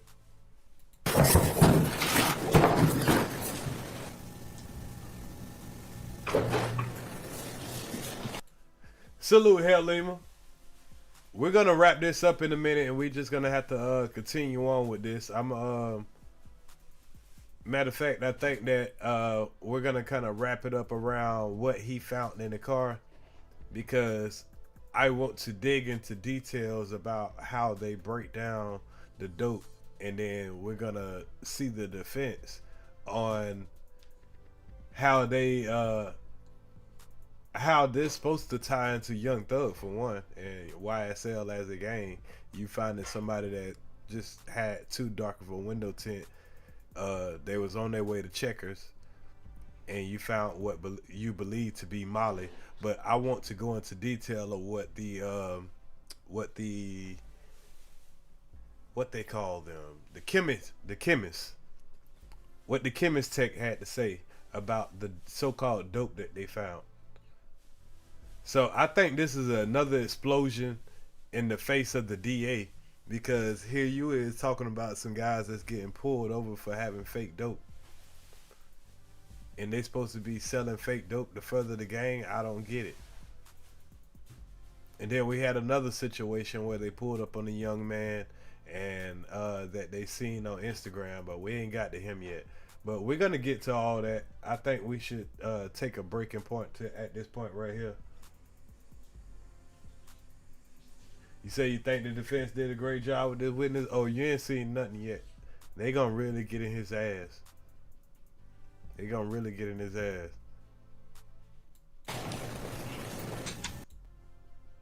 But I think I should stop right here. We know that he pulled the guy over. They had some Molly, some pills, and all that, and he's pretty much describing where he found the Molly at, where he found the pills at, where he found the gun at. They got arrested, and we're gonna start from there tomorrow. So y'all tune in tomorrow. We're gonna start at about 6:30. We'll start a little bit early so we can, because we still got day 6 to go. But today was a short day. They only had 2 witnesses today, so we'll be able to breeze through that pretty fast. But we got to finish day 5. We'll get into day 6. I'll be listening through for day 7 tomorrow, and we'll just continue on until we get to the end of the week. I believe they stop on Thursday, so we should be able to catch up on Friday. So y'all have a good night. I'm gonna go ahead and get my rest on. I got to get it done again tomorrow. I appreciate everybody for pulling through. I'm going to go ahead and update the Scream Deck donation. Let me see. We had donations of... How many donations did we have today? I'll have to go back and look. But y'all showed love, man. Y'all can still hit the cash out. Just, you know, help a brother out, man. I ain't too proud to beg. It is what it is. But anyway, let's get out of here. Salute to all my mods. Salute to the chat. Wickmate 912. I'm out y'all area.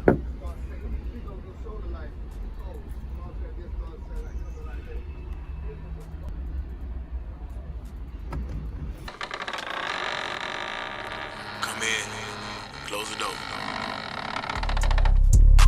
What's good? What's happening? Alright. Say no more. I'm really a chef. I could cook it up right here in front of you. What you need? Let go.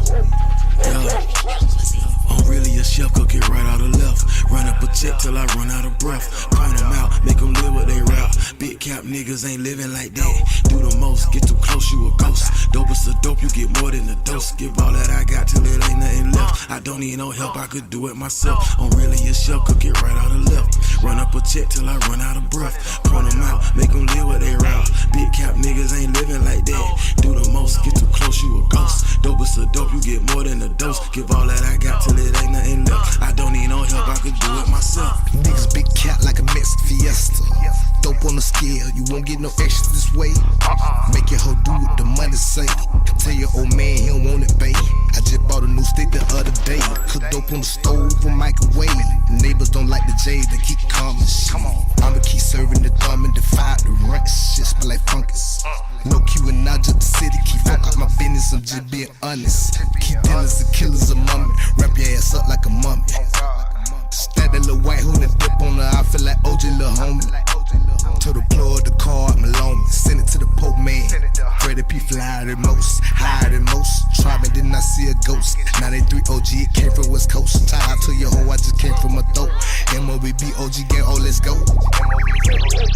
Yeah, go take a seat, get out the kitchen, I'm cooking, keep whipping it. Long as promoters keep booking, I'm running it. You get it all till I'm done with it. Give me that repo, your block, you won't get it. Hell with the scale, got it booming like speakers. I know what I'm doing. Don't need no features, quartets and funerals, commas and numerals. Really a chef, cook it up right or left. Working my move, I need more than enough. These niggas bluff, they really not tough. Head first, running up a check till my heart start 3-point. Working on my shot, trying to get hot. Swear to God, promise not to fold, never flip flop. Good smoke, good dope, busting out the zip lock. Don't think about it, you try, you might die. These niggas capping, they living a lie.